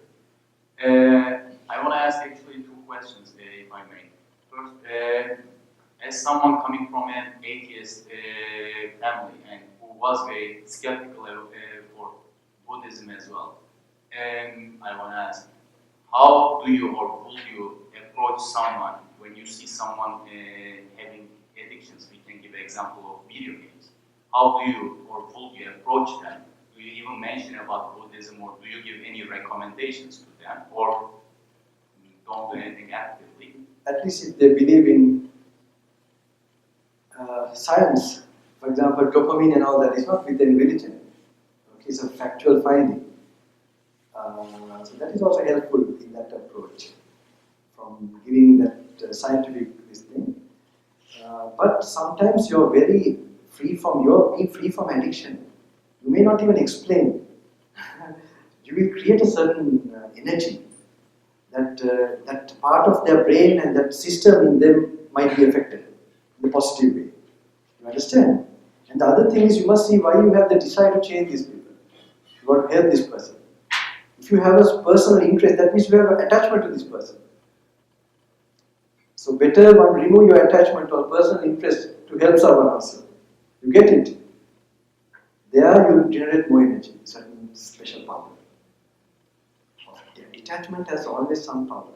Why? You are addicted to illusion still, feeling this person is real. Like you don't have still understanding of consciousness. Right? So when you are still in the idea of that this is like a person I am meeting and I am there, he is there, you are still in another level of addiction.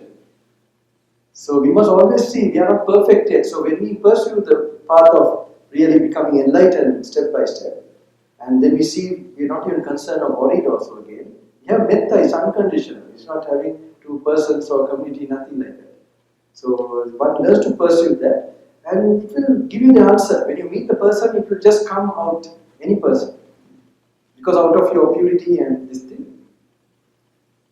Thank you. And my second question was, as you said, with addiction, for example, again the example of video games, the Western science observes the effects of dopamine, the levels, and you compared it with heroin addiction. Is there a research for the opposite, for example, the effects of cleaning of a place like this? The mind, you mean? Cleaning this, sorry? You said on the opposite, when you spend time at a place like a temple, which does the opposite effect. It can be measured, you mean, by scientific. Yes. Is there such a research? I think from some Tibetan monks, they have done some ECG and things like that. I think. I'm not gone into it really. I'm sure I wish they would do that. It will be very. But the problem is sometimes the change is fine, so fine, you know, certain finer part of your nerves, like you look even clinically dead sometimes. You're in certain levels of samadhi, you might be in a sort of, so that cannot be measured sometimes. Only you can, I don't know how to measure that, you can see sometimes the effect, you know, like you're not feeling the cold, the heat, like temperature, how that's withstand, how can you withstand that, unless there's some, you know, really, so maybe that time you can use these instruments and check. I got to know, someone told me, a nutritional expert, 2 programs back, that they had a sort of research, it is well known that, what was it, if you keep away, like, you know, like you give some nutrients to the body, without any taste or anything, like, you know, but it gives you, without, like you're fasting, but without losing the nutrients. Say you put saline or something regarding, you know, like in the Buddhist teaching we have grave offense in the Vinaya, you know, the rules of the monks. This is very interesting also. There we have minor offense and grave offense. Now for me it was very interesting. In the grave offense section we have like the 4 which we break, we have to destroy. And there are 13 which are like we can recover, you know, like we have a process of purification and so on. So in the first 2 of the rules, when you're going through the experience of that particular, to break the rule, the experience, the way the brain works is very interesting. That means it's connected with sexual experience. So normally I explain it like, without controlling these two, nothing happens. I call this the tongue and the sexual aspect. So now both of them are connected with the reptilian brain. So they look also the same, a lot of nerves and so on. So now in that second part of the first or second, I can't. Yeah, this one, it is a kind of an experience, a peak experience of the sexual activity. Then how the MRI scan shows the reptilian brain is very interesting. It is said that the reptilian brain takes over the entire brain. The other part gets completely shut down. So I was really fascinated. Look how the Buddha has seen. I mean, how he made those categories also. At that time, some of these things that happened, it was after 20 years he laid down these rules. It was not happening among the community first 20 years. And is this correct one? And after that, slowly he started and then he laid down these rules. And then that time in the society, we can imagine, it was few people this was happening. But today it's difficult to find who are not formed into habits of doing or happening these things at that level. It's difficult to find who is not doing. So now, then I was thinking, this has to be explained in the modern day, in this modern period. If, especially at the age of 14, 15 for children, and even some after 40, 50, 60, because this has been habits not known. So I see that any perversion in the sensual, the thing is always without the purpose of it. Now in my case, now always I tell also, marriage is like becoming a monk. You stick to one person, how boring that person is, you just stick to that person, and then that helps you like a protection. It makes you to keep away from, getting distracted by something else, and which is, most of the time, this just creates a karmic chain reaction. It just goes on and on. And then at the age of 80 also, you are thinking of this, maybe a marriage at that time. So it just to purify this perception. So this is there's a way of practice. So now normally I found that when you know about this, so some of these things, that's why I told like you keep away. So one occasion I never forget, I told, there was this, they told about this book that's written about youths who are married. I tell them, it's a good opportunity for you to sort of restrain, to elevate yourself to a higher plane by practicing. So, but there should be an understanding, when you're doing these practices, it should create harmony around the people around you. Because you're a meditator, doesn't mean create suffering in others. And that needs certain skill, where you learn to understand the surroundings and try to harmonize with them and to be honest, what you're doing is actually sincere and so on. I don't want to, it's a little bit long if I explain about those aspects, but any other thing that is okay, huh? There's this young man waiting to see you, right? Okay.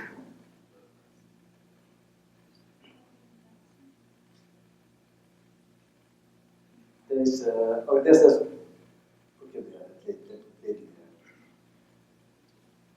Bhante, I don't have I have many questions, but I will spare you. I won't ask a question. I just wanted to take this opportunity to thank you for traveling here and speaking. Personally, I'm sure everyone here appreciates you coming, but I personally especially appreciate it because I was introduced to the path. I was actually pulled onto the path in what I can only say is a very supernatural way. And I have experienced mystical force, and I've experienced things that if I tell people, they either think I'm crazy or I'm making it up. And as much as I appreciate these good past karmas, that must be the reason why this is happening for me, I also feel lonely sometimes and confused. And it's very rare that a Bhante will reveal or even approach these topics. And I really just wanted to tell you that I really am grateful. Thank you. I come from a not traditional way. I bring in any kind of knowledge. This has been my way. And it's also for practical purpose also. Now you might remember me when you're going suddenly, you find distracted, you get this thing, because it's all what I did for myself. The way some might think, Bhante, now they're just telling that maybe he's thinking of our mind and telling. No, this all happened to me. And then I found it this way of approach, looking at it like about the ghost and things like that. It was helpful for me. I wish someone told me this kind of teaching some more younger period. Because even my senior Bhantes like Bhante, German monk, the Bhante, they didn't have the troubles we were having. They were much more advanced, I think. And so, but we have to work with a lot of things. So then, some addictions and so on. So, yeah. And there are other things I could now, but I like to come to from the supernatural to something very practical also. I want to cover that. This young boy also. Is that all? Did I have a question or you didn't have a question, right? This young man. What was it? No, thank you. It's already answered. Okay, it's already answered. All right. So, so the other thing. Okay, I must come to this quickly because I don't want to take a lot of time. The idea of how the self comes, Now, when you read the sutta, how I would like this practical way to get this this practice, and like sometimes when you read the sutta and like you must allow that to bake in your head. You must allow the idea to bake and sort of get. Anyone else any question? Okay. Maybe. Okay. Thank you as well. I would like to personally thank you as well for traveling here. Earlier, you said that you were going to speak about something again, and I wrote it down so that I'd remember to tell you. Sometime in the beginning, you said that when you look at past stress and you realize that it's not there, that it's like it's solved. Stress, sorry? Yeah, if you look at something from the past, like a stress, Yeah. and then you realize that it's not there, and that way it's solved. This last week, a group of us here have been in a meditation, and we've been practicing, may I be free from anxiety, may I be free from animosity. And I see that as like, anxiety is looking at the future, animosity is remembering the past and having guilt or grief. The thing is, now the way you look at the past is like, really the solution for this will be when there's wisdom about it. Now normally many people think like overcoming anger and all these things, compassion, meditation of compassion. But the way I understand is that the way a person gets angry or feel irritated or worried, you can know his desires. When you remove desires, anger automatically doesn't come in you. Because when there's a lot of desires, the desire takes away your energy. And then when you have no energy, you need energy to go inside. When you can't go inside, is always cool. Further inside is always that cool pond is there. Some people also think we settle this problem, that problem, and then we'll be at peace. They don't know the peace is already there. That has to be focused and got that, and then those things will be there. Unfortunately, because of our unenlightened mind, we are trying to find peace where there is actually, in the illusion, I would say. So, in a dream. So, but when we go into sort of even samadhi or a little bit of that, because disturbance mostly come from the five senses, five sensual objects, even the memories and all that, right? All these. So normally, when you get an understanding, a realization about it, for example, say, okay, someone shouted at you, okay, something you remember insulting you or something. So you go back to that memory of it, and you remember it was a moment of consciousness. Okay, you can't get irritated by an empty thing. It was somebody. Somebody means you recognize somebody. You were conscious from your eyes or ears.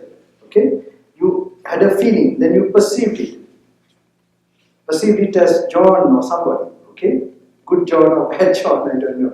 A bad John. Alright? So when you perceived like that, then you reacted. Sankara. This happens simultaneously, but the way I always tell, if you explain these parts too much, it shows that one has not realized it.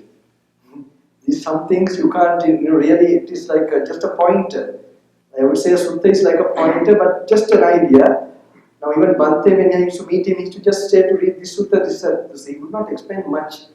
But the way he would tell you to go through certain sutta, this thing, he was leading you to a kind of a vision.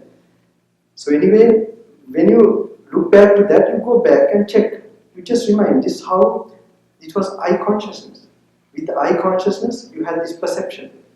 You had this thing. Then how it was there that time and it's gone. It's awake. You just study this, notice this. How it just rose and passed away. It becomes impersonal to you. And you begin to see that without that you don't get the sense of I. The sense of I comes, it doesn't come to empty things. You to get the sense of I, mostly it comes in a gross way to the feelings, perceptions, to the mental factors of consciousness. Okay? So when you see that, when you get the misunderstanding removed more and more, if you had a problem with it, it doesn't become a problem. Because you don't see a person, you or another person, it happening. You get this? That is a more solid way, because then, you're not trying to push aside that. You try to see its true nature. And you see it as Rupa Vedana. So in the suttas, in the Skanda Vagga, you have, Buddha puts you to an exercise of looking at the past. If any Vedana Sanya arose, how it rose and passed away. If it comes in the future, it will rise and pass away. Then what to say about the present. These exercises you must do. When you do it, so slowly starts to activate that wisdom brain. It should be slowly done, like you should feel the present moment and settle down with those words. Because some of them were told when the monks were mature. They were right, maybe after 10 years, 20 years. But Buddha had the vision to see that they were right. So now, we prematurely sometimes get this. So don't leave it aside. Do the practice daily and then go through this again. Now I suggest Word of the Buddha by Gnanaloka Thero. It's a nice handy book. I remember it made Bhante from a Hindu yogi to when he first got Buddhism, it was in that intern camp in Dehradun. Dehradun with Gnanaloka Thero, where this was the first book. It is like a very nice handy book. You can go through that and sort of apply, and middle and discourse. I recommend your books on the middle and discourses by Bhikkhu Bhavati. I feel so funny I'm here, This normally the way I would give, this is my main, I call the GPS when I hand over. At the end of the program I come to this slowly. Because I see this is the way. Because now there are many teachings where the people will explain. Now someone will think to just go through my YouTube or to go to another YouTube or listen to a monk. We don't know how much they have realized. Who knows? So if they are sincere, this is Bhante's words, he used to tell, if they are sincere, they will direct you to the suttas. Because the Buddha is enlightened, sure. If someone is explaining, according to my understanding, he has not really got an experience from it. If he got an experience, he would tell, this is my explanation, but please go through this, go through that. You will see Buddha in these words, that is a live thing. And this is something, this is my main mission, I would say, where to make it, really practice it, and also to refer to the suttas, and some striking ones to separate them, and just repeat it. And it could be a verse where this insight could get triggered. You must not think that maybe the translation is not enough or something, no. This is more than enough. It's only that we have to settle down. We must get that, because normally there are 5 hindrances have to be absent for that intuitive part of the brain to start functioning. It's normally explained like a bowl. If you have full of dye in the water, you can't see properly your reflection. If you have water bubbling, then also dye is like sensual desires. The bubbling water is like what is this heat or anger. So like that is the reptilian brain again. So if more that reptilian brain is functioning, you don't get that. So more you are not allowing it to work, you create the suitable mental, foundation for that to be an experiential world. And for sure you are knocking at the door. The door will open anytime. The insight will trigger. It could be the simplest verse. The one particular like Jati Pacha Jarama. It could be that particular link. At that time it was Ye Dhamma Hetu Papa. That is any phenomenon that arises by Ye Dhamma, by causes. Just this telling like that, it didn't explain ignorance is the cause of what it is, Sankara, like this. It didn't go on. So it could be any one link that could, because just to know there is a conditioned thing that triggers the impermanent realization. Now I don't want to explain also that, but it's good to meditate, then read metta meditation and Buddha qualities metta, and then you can read in the sutras. That is panya. So when you're doing mixture like that, surely something should happen. Not only the sitting meditation. When you're going in your vehicle, every situation, when you're doing the work without feeling tired, you have meditated and done it. If you feel tired, you have not done. You must learn to do the work mechanically. Because it's not that you have a lot of work and that's why you can't meditate. It's because you have not opened up that cool part of your brain. The brain has too much potential. You have not opened up that part. If it is opened up, then. So the last part, I don't want to take more time. Bhante, is it okay? And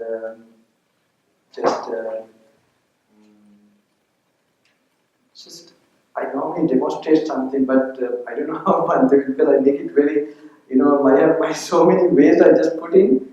Sometimes I just created while I'm going on this trip also to make it a little bit epic. I don't know whether I should do it here. Yeah, do what you want. Is it okay, sir? Okay. Do you have a scissor? I mean,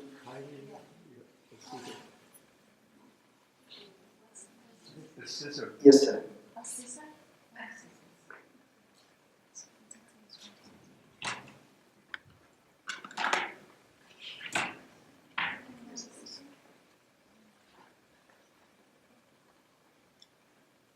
This was a new invention while I was coming. But I need someone's hair donation. Is it okay? Does anyone? Okay, you can come.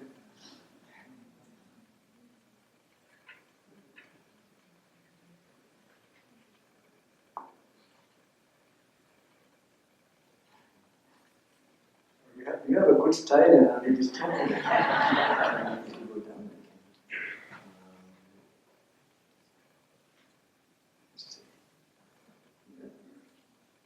You feel this is this is yours. You feel it like it? No, you must tell honestly. I just want. Yeah. Yeah. That is you. Your hair, right? Isn't it? But just tell honestly what you feel immediately. I just want to, what you really feel, you tell. I'm not testing you anything. Just a small thing I want to show. It's hair. What you really feel. I feel beautiful. And I feel, okay? And that means I feel means it's my hair, okay? Right?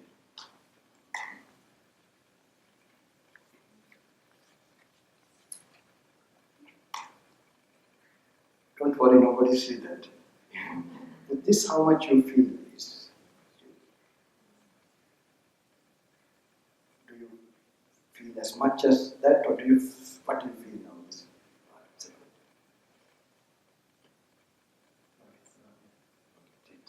Thank you.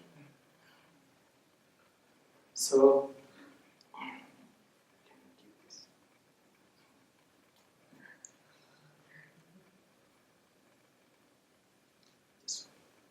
just imagine, it was, so quickly it became not like me. And just because it was in this space, you get that it's a sense of me. It is not actually, you can see how much we, because this scissor must be in our mind, where we separate from the conceptualizing. We see how the conceptualizing takes place. For that, we need to sort of really, say we have, urine inside our bladder. And when it goes to the toilet, when it mingles with the water, it becomes one. Right? I mean, it was all the time not yours. It was not yours all the time. That's why when you begin to know this more and more clearly, you see more and more you separate and you see the concept of I, how it comes. It's not something that is there. That's why if you reach that particular thing, then you find you were never born. You're going to die. That's because you is not that dies. So, but to get to that awareness, it has to be perceived slowly. Slowly, that's why when you the hardness here is the same. So it needs some silencing in.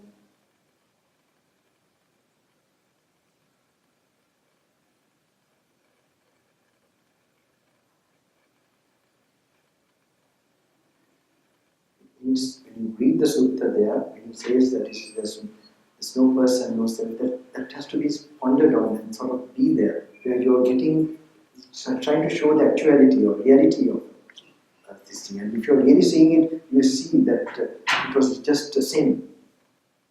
It's trying to remove you from the sense of I, which is illusion. Now there's another place where the question is asked sometimes, like the Tathagata, where the Tathagata, when he passes away, he completely disappears. Or he stays forever. Or Tathagata means the Buddha, right? This is how when he refers to himself. Says that both happens. He live forever and not live. These are four views, and both not happen. Four types of possible views you can get. So Buddha shows that all these views come associating a body, feeling, perception, and consciousness, the factors of consciousness and the body, associating this idea of sense. So he shows, I have shown a way to see this. You check your own body. The body is permanent or impermanent. Nityanva, anityanva. Then if they were really content, there's no body that was there that did finish, even if you look at it in terms of time. But that is not the real impermanence to be known, but it takes you slowly to that. So then if you answer the Buddha, you say definitely, it's impermanent. Yampana nityam, dukkam vatam, sukham vatam. What is impermanent? It is happiness or sadness. Now, even if you have any good experience, the more the great the experience, because it's impermanent, the suffering will be more. The suffering as it is suffering, but when a pressure comes, because it's with impermanence, it's like a boxing match in the ring, You fight, beginning you give good shots to the person, but at the end you get a knockout shot. If you're destined to have a knockout shot in the end, you're a loser from the beginning. So same way, when you have this particular in our life, every feeling is pleasure, whatever it may be, because it's going to finish. It's suffering. So it's a suffering all the way. So definitely you will answer the Buddha's suffering. Yampana nityam, dukkam, viparinamam dhammam. What is impermanent? Suffering, subject to change. It's just that nature. Can you call it, this is me, this is myself? So while the Buddha is alive also, there's no person to be found as the Buddha, right? So then you can seek what to say about when something dies and so on. So immediately, that's why I say, it's nice to clear when you get more enlightened, awakened about this experience, who you are, where is you, and so on. All what connected with the past or any anticipation for the future, all drops off. You are at peace. This is something I think is worth to pursue. And it's like awakening from a nightmare, a dream. But nice to be awake and be in the dream. Not worry with those ghosts and goblins. So,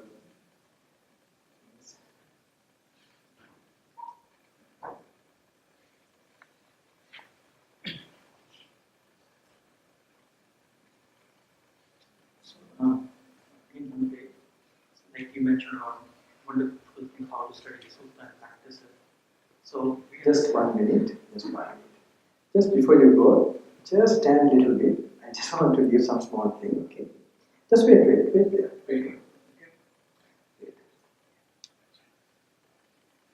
With all respects to Bhante, just I normally do it. I never like to be with senior monks, but something I want to give before you all go.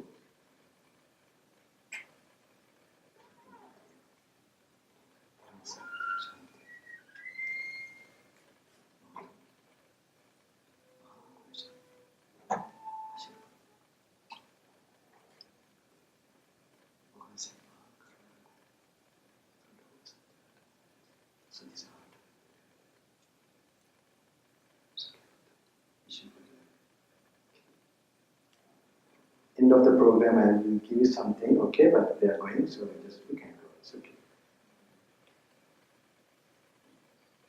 one day, you suggested wonderfully that how to study Sutta because I always that sometimes I study Sutta and I find it sometimes too easy or not easy, just skip or just scan the meaning because of the Sutta just intellectually just pick up, okay, easy or you understand.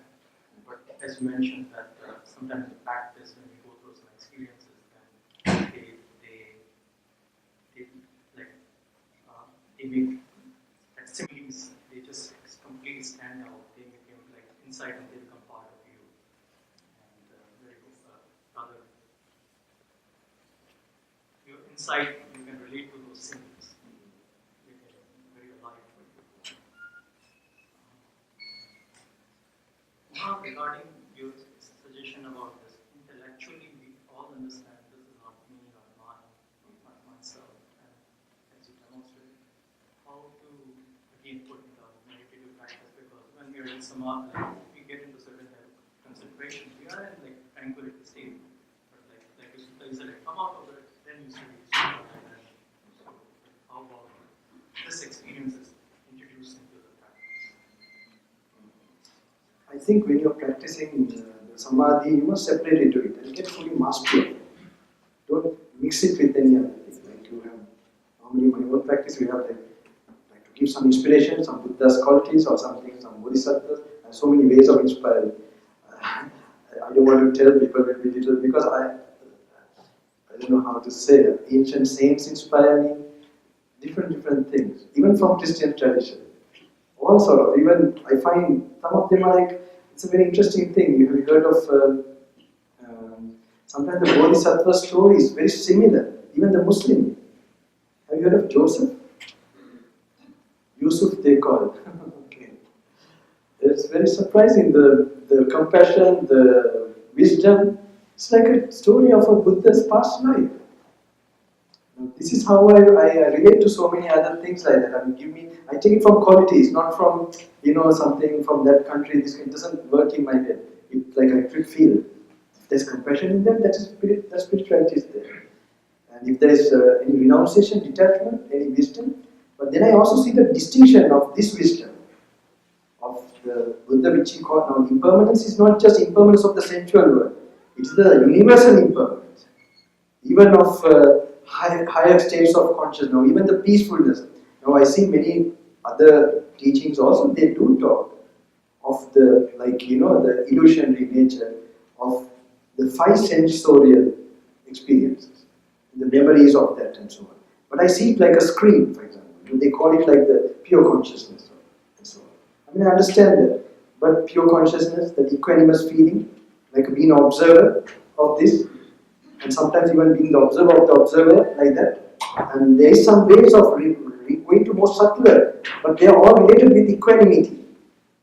If it's an arising, so this is like your mind is filled with this awareness of kind of a realization of rising, passing away. So whatever rises, you completely turn away. So you are left with what does not arise. So that turning away effect. Now normally when you are going away from that, like observing and all that, you really go away from, you distance yourself from the those objects and this thing. But that's also certain desirelessness from the five senses. This is also in the right direction. But this creates so much desirelessness when wisdom arises. It creates, I would call it now, if you call it minus, this is like minus, double minus.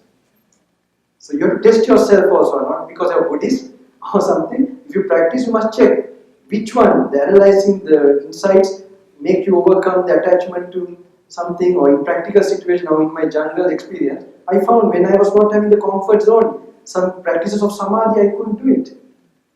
So if I had only that meditation, I would be lost. And I see some of my teachers in the yogic way that I have came across later, and who trained me some things they gave, I see that they too, though they were very famous people, but in the last moments they had difficulties. Because I can understand when you are faced with a lot of pain and some difficulty, it's difficult to bring in sometimes samadhi practice. But the practice of observing, analyzing, this can be done in any situation. And you can just come to peace with any most tough situation. And sometimes that can be a moment of really awakening. So, what you are telling, I want to come to that. Like when you are practicing samadhi, just do that. Don't, because we have to master it very much. We can't bring. So when you are reading the sutta, like when you are going walking meditation, it's nice to apply that what you have read, the skandhas or so on, and then so even satipatthana, that's dhamma. Someone says now already always the satipatthana sutra. The satipatthana sutra in every kaya pasana, vedana pasana, when it is samudaya dhamma, vaya dhamma, it's dhamma. It's in Vedana also when you see the rising and passing away of feelings, when you are contemplating that, the cause and how it passes away, then it's already Dhammanupasana. Dhamma means contemplation. Okay, that is what brings. Just observing the feeling is not going to bring wisdom. You see the cause of this arising. And it's not just, it's normally still the contact is the cause. And the absence of contact, how the feeling. Now say you take food, when you're munching and eating, you get while it's touching, you get consciousness. In that one it says ice cream. This is whatever, toast or whatever, okay? So when that is happening, when that substance is no more, that consciousness is not arising.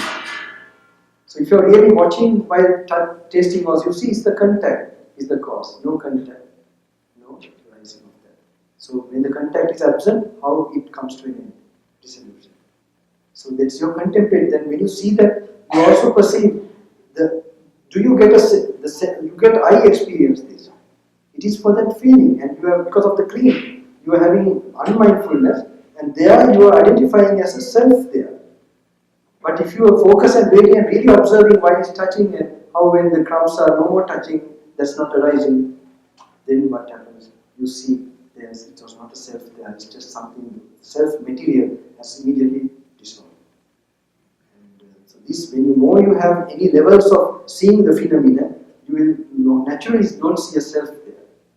Because you are not seeing, you are getting that old habit of getting the disobedience and there. Like now when your legs are numb, say when you're seated, the blood is not flowing. If you don't see it from your eyes, sometimes you get the sense whether the leg is there. Maybe someone can cut a piece and take, you will not notice that. But when the blood starts to this thing and you feel with the wrong mindfulness of it, you get the sense of I. So, am I right? With the feelings, unmindful way of sort of experiencing it in an ignorant way, you get the sense of I? I have seen in the suttas somewhere that, and it's very nice practical, you see it's also, am I right? I like to because I don't get a chance to. But I don't think if you cut his leg, when he's not sensing it, he'll feel it. So, any other this thing? Come to the last part slowly? Yeah, I think we'll have to take at most one more question. Okay, sir. One or two questions if you like, yeah.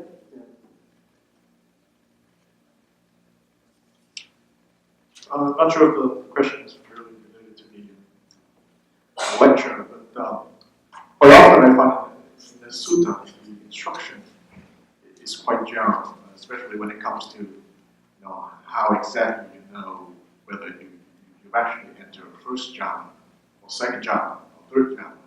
Usually the description in the sutra is quite general. For example, the first jhana, it says joy and happiness born of renunciation. The second jhana, it's a joy and happiness born of meditation. So again, the question is, like, how exactly do you know when you have really entered first or second? So normally I tell it's better. Normally, your question is very much at ground level and very practical. Some people ask me about fourth dhyana, this psychic powers and all that. It's okay. So I normally tell, if you can get first dhyana is good enough, because normally our concern is to be absent of the 5 hindrances. Otherwise, in other words, the reptilian brain, if it is not working at all, is the best condition for this analyzing and insights to take place. These are doorways for enlightenment. Because you like put a darkness, the Buddha explains, to Mara when you attain the first dhyana, and the second like that. So it's like, so this is, if you want to, the way you enter is like, I would say, you feel happy for no reason. This is in that direction. Better not label it. You're just happy. You're content. Because of the craving is subdued on this thing, you get another type of feeling. It's called niramisa. So that niramisa feeling, I would also call it like sometimes you enter an air-conditioned room when you're in a hot place, and just you're finding happiness in boredom or emptiness. Normally it's not happening. If it is a worldly thing, you feel uncomfortable with it. But when you get samadhi, you feel for no reason something, and when you are in samadhi, you can't be yawning. You understand? If you're like yawning or you feel fear, so in the absence of those other negative qualities, and you have this special, independent, nice feeling, something you can. I don't think you should even label with this first dhyana. You could say my meditation seems to be okay. Like that, because better not, that this is something of that nature, with piti, like that, and better one learns to master it more and you understand?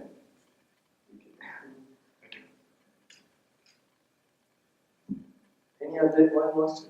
You have a lot of questions. But your questions are good. Only matter of the two people. We start from them, we come here.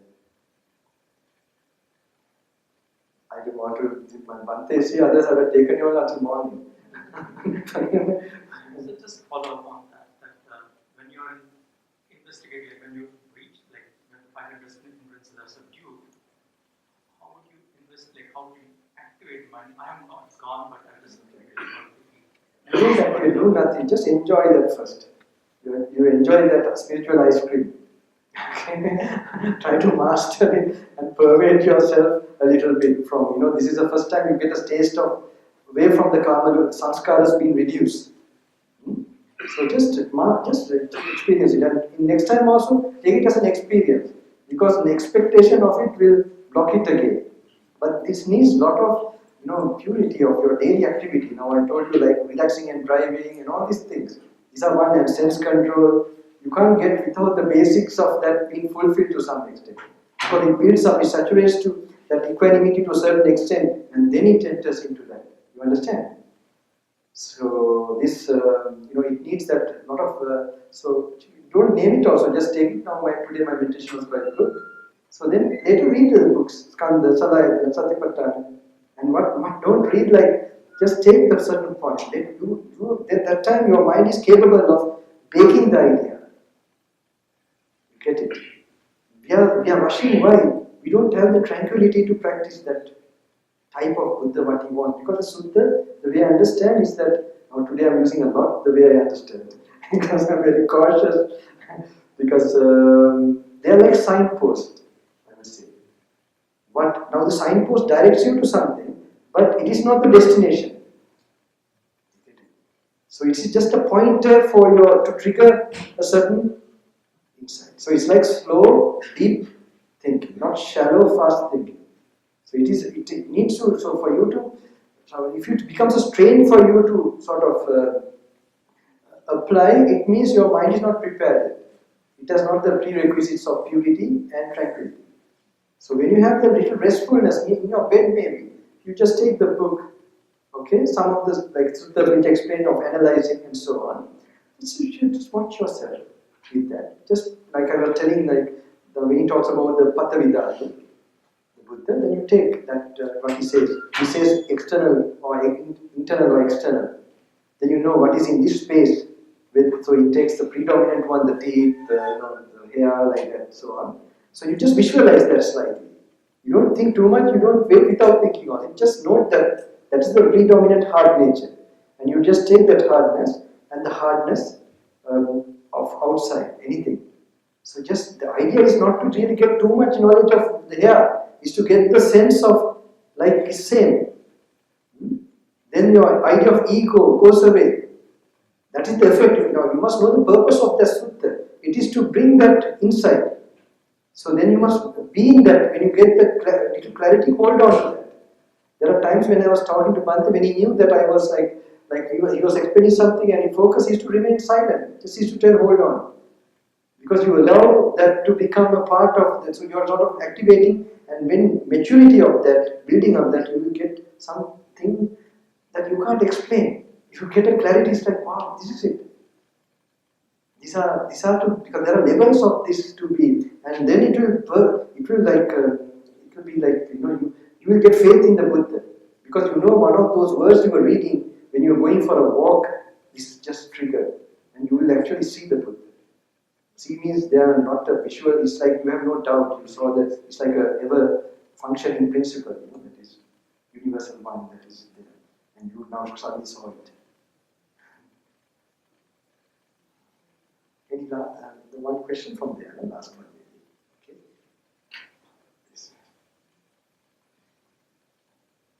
So earlier you were talking about that you were contemplating creating a machine that would non-stop music. As a young boy, 9 years. So what do you think of that now? I have created it, I think, now. And not from outside, it's from India. You can't create any non-stop machine from outside, but you can create it from inside.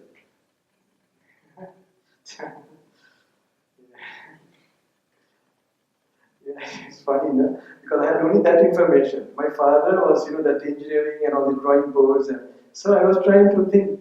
Actually, first I was trying to create with water, because water was available so much. So I thought if we can make engine works with water, no problem, we can run forever. So later it came to this non-stop machine, but it's another story where I wanted to take part in an exhibition, trying to transfer energy from one to the other, but I didn't know the principles of friction and gravity and resistance. So it was all. But my father encouraged me. It was so nice. He gave an entire workshop for me to do these things. So that created that analyzing and this thing. So, shall we? I normally do a small last meditation for your practice. I didn't do this for a long time, but I like to maybe bring.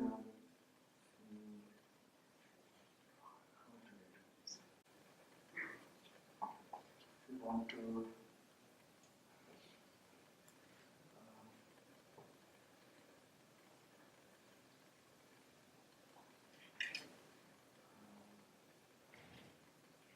Normally, I call it Kaya Viveka and Chitta Viveka. This initial physical restfulness, something I think is nice, it's important to do. Like when you sort of now, when I say meditation, you are all moving your bodies and so on. So all this time you are not meditating, especially when you are trying to hear the dhamma discussion. You should have been doing it more. So now this must be done in your activity. You must see a comfortable way where you don't think much about your body.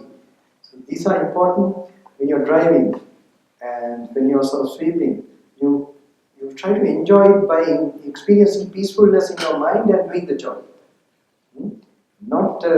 You're not giving values to getting jobs done. Your main job is to do it peacefully. You may get late for things, it's okay. But I'm giving an excuse to myself. Okay? Because, but don't be late to Nibbana. So this is something I think. Try to make sure you walk or do your activities then you can relate exactly you're doing what the Buddha has told, Iriyapate. There are other practices like Gate, Jite, Bhasite, Tunibahi, like when you're going, walking, talking, moving. Be mindful of your body area. It gives you an idea, how where to focus on. And then you like your gearbox, when you have a lot of crowded places, suddenly you switch to self-restraint. First gear, in uphill. Then when you are a little okay, then you go to Sati Sampad and you are contemplating the body and so on. So you go to the fourth gear immediately. So like this you have to learn, these are like with practice you learn to change according to the circumstance, situation. But so this by only practicing a lot, you get to know, how this all applies. So this one, I need another person to demonstrate this. I didn't do it for some time, but someone would like to come? Would like to come? Okay, person. Just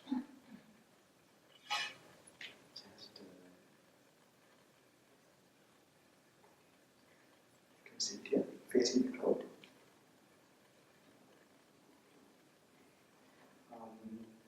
So now, I want you to keep open your eyes, and it's not a meditation. It's like when you fall asleep or anywhere, you must learn to relax. You sit in a comfortable posture, but you don't worry about your sitting. Maybe your legs are straight. That's better when you feel comfortable, but not in a sleeping posture. That you feel, like you can sort of look at your body or feel the body too much.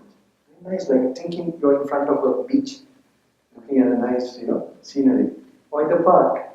Just try not to do anything, even meditation. Just try to sit there. It's most important. And here, in this case, you can have a look here. Can you relax completely? And keep your hands relaxed. No need to meditate. Meditation is also tension. Okay? You can have this. Okay, relax. Try to have a relaxed posture. Other hand also keep the same here. Take a deep breath and all your tension. Now in this case you might worry there are a lot of crowd and so on. Just take this illusion. For me no problem because I'm a visitor.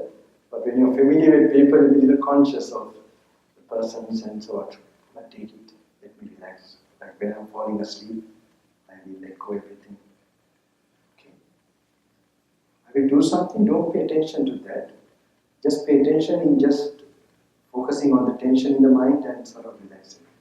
See, the shoulders have tension. If you want your legs to be straight, do whatever and just be relaxed. Okay, you're relaxed. Good. Take a seat.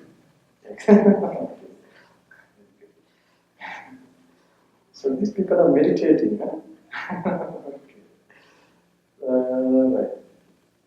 So, just some idea. Already when you sit down, just try to pay no attention much to the body. Yeah. Did you look at my YouTube this thing? No? Did you? Okay.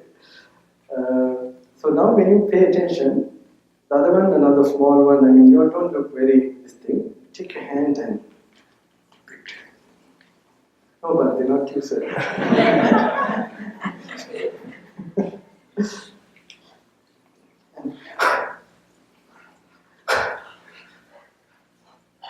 Vigorously.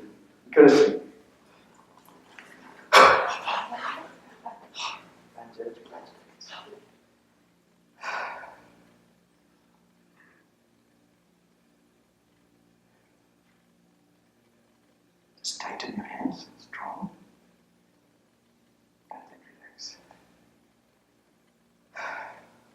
It's nice if you are like leaning or something because you should not hold your body too much.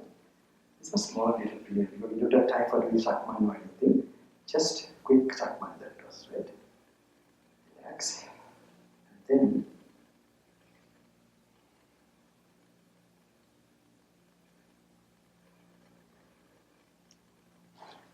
nicely pay attention to the sounds you are hearing now.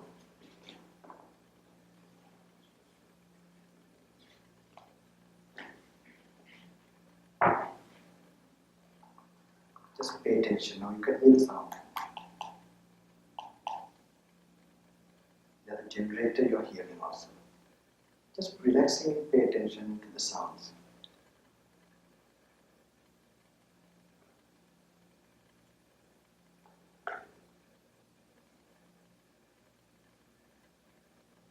relaxing and paying attention to the sound, you should come naturally. You'll be noticing your bodily function of inhaling and exhaling. You come to notice it naturally. Don't try to do like anapanasati. No, I'm not telling like that.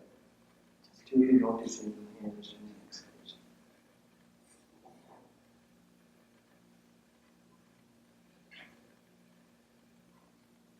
When you're relaxing like that, say you're reading a sutta. This is part of a sutta. Something is taken out from the sutta in the word of the Buddha. What now is the solid element? The solid element may be one's own. Before that, reading, just picture yourself seated in this chair. Now I am seeing myself seated. Time to time I am feeling how I am inhaling and exhaling, and how my body is dressed up with these robes. In your case, maybe shirts or jersey. Just picture yourself how you're dressed up, seated. Then you try to apply what he said, Master. What now is the solid element? The solid element may be one's own, or it may be external. And what is one's? They are both merely the solid element. That is the contemplation part. Just merely the solid element. Hardness there, hardness outside. You get a sense of like you're looking at another person. And one should understand according to reality and true wisdom. This does not belong to me. This and I am not. It is not myself. Meanwhile, when you're trying to visualize, you'll be noticing you inhaling and exhaling. Keeping yourself relaxed and doing this. All the while helping you to visualize and let go. Your so-called illusion of self.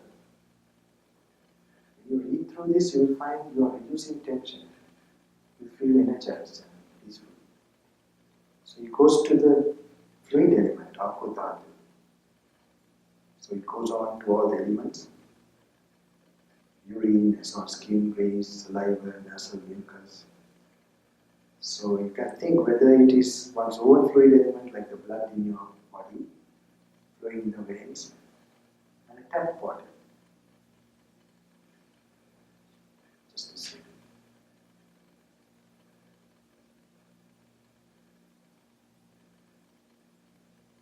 So it goes to all the other. And if you have time, you must slowly go through the entire thing. And one should understand according to reality and true wisdom. Just as one calls a hut the circumscribed space that comes to be by means of woods and rushes, reeds and clay, even so we call a body circumscribed space that comes to be by means of bones and sinews and flesh and skin. There you see the conceptualizing taking place. How they come together to get everything. But they are always apart. Just picture them until you get the idea properly of being apart, and it's not you. Then you are in the right tuning of that particular contemplation. Now I don't want to go further. Just picture that. If you picture like that, you will be released from any attachment, worry, or fear. Your mind will be at peace. The more you see this particular mind clearly, this is called evam passam yatha bhuta. You see things as they are. If it's the right experience, you will find your mind turning away, unclutching, releasing from holding. And immediately physically you will feel some coldness, lightness, and brightness in the mind. You must check whether this is happening while you are reading. So, if you get more visions of it, evam passanyata bhutam is called in Pali.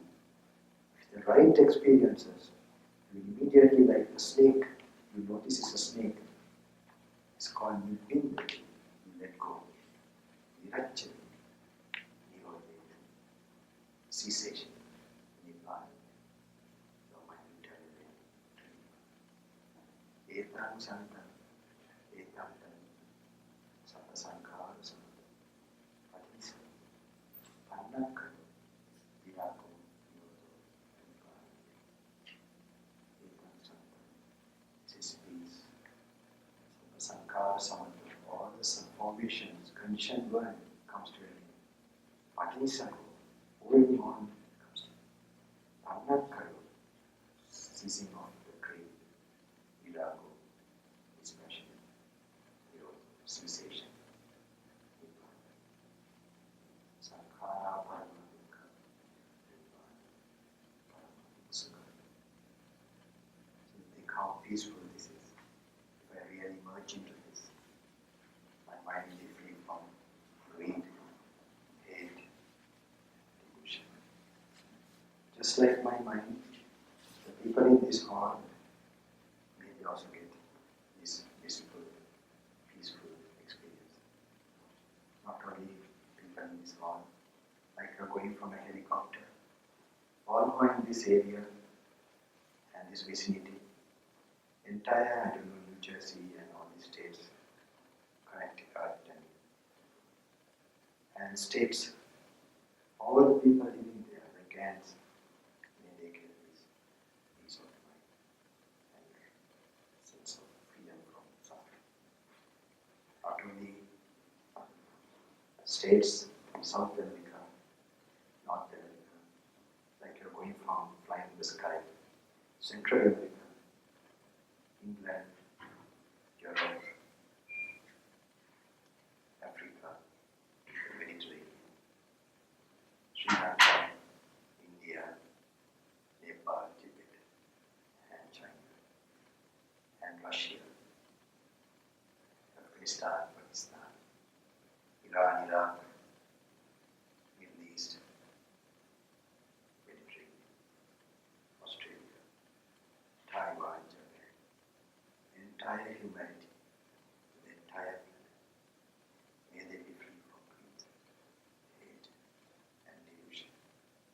May they come to this inner peace.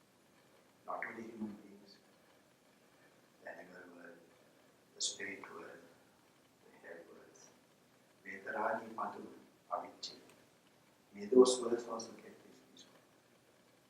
And the angelic worlds, Chatumaharaja Katha Hinsa, Tusidayam, these are the four ancient godly worlds. And beyond that, they have little Lopadosa. But if it disappears completely, like the Arahants, how peaceful they will.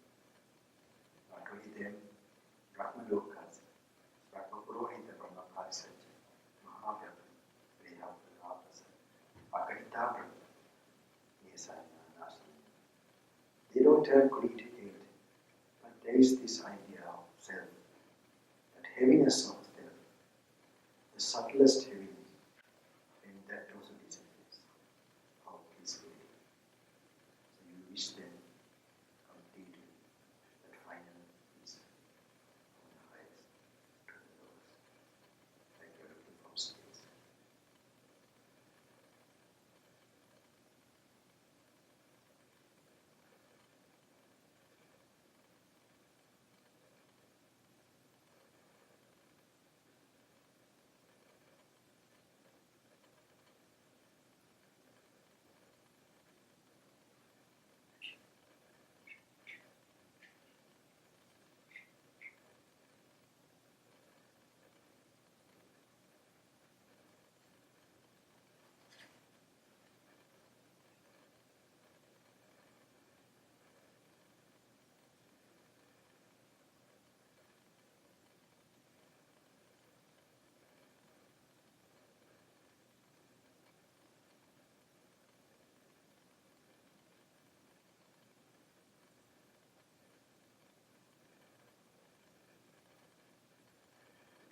Is more when you get home and the rest of your time, changing from vipassana to samadhi.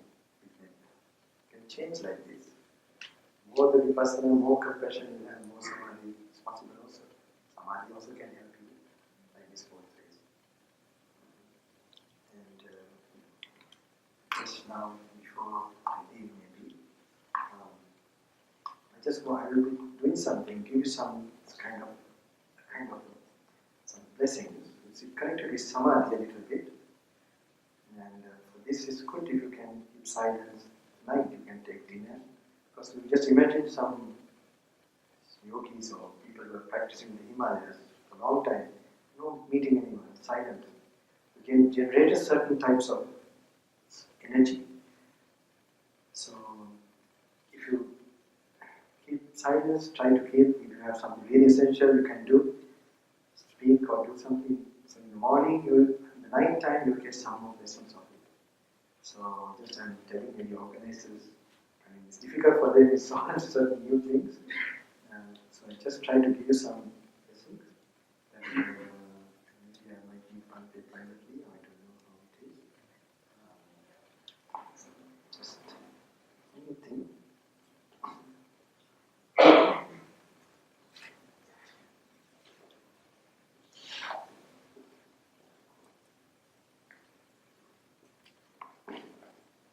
Pay proper respects to Bhante, so I had to. While I was doing this practice, another thing came, and I didn't want to disturb his silence also. Maybe I don't know whether Bhante remember this. I was with Bhante Rakita. Bhante visited Purgas in Arani. And Bhante was staying for a few days. I think it was the ashes of Priyadasi yes, that's right. That trip. Then I think Bhante stayed for 1 night, 2 nights. But Bhante, I remember with Bhante, there was something prepared for Bhante. He was dropped at the station. And then we were there, and then suddenly there was something prepared for Bhante, some dana. Right. And it was there, of course, but it was not offered to Bhante, I think, something like that. And Bhante just left. It was there next to him in the table in front of the porch. And suddenly when Bhante left, we noticed, I think Rakita Bhante, he noticed that. Then he was also commenting how Bhikkhu Bodhi, because I think Rakita Bhante he has associated Bhante very much. So they have great respect. I don't know, I have not been with Bhante so much, but of course I know he's a very great monk in our this thing. But so he suddenly saw that quickly you must go. But he was telling how he didn't also tell to sort of give it to me or something. He just went, and he waited until he didn't care that that the food was being got or not. And anyway, I went we went to the speedboat there, and we went and Bhante was there. The train has not come, and we gave the. Can you remember that one? Not that part. Maybe you have a better memory. That's I don't remember the other part. I remember this one very well because so yeah, I did a lot of. I was able to do a lot of service to the monks also that time. It was a little problem. So just I want to give quickly the message, otherwise people will.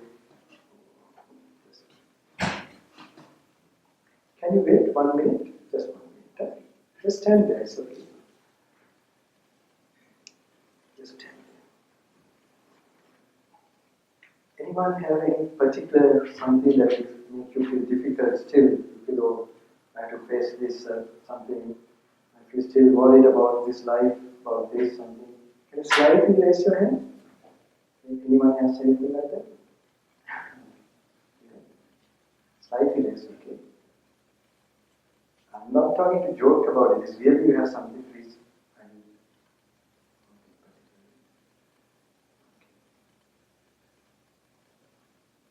Some of you may be shy also because it's okay.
your eyes closed for 5 minutes. Okay.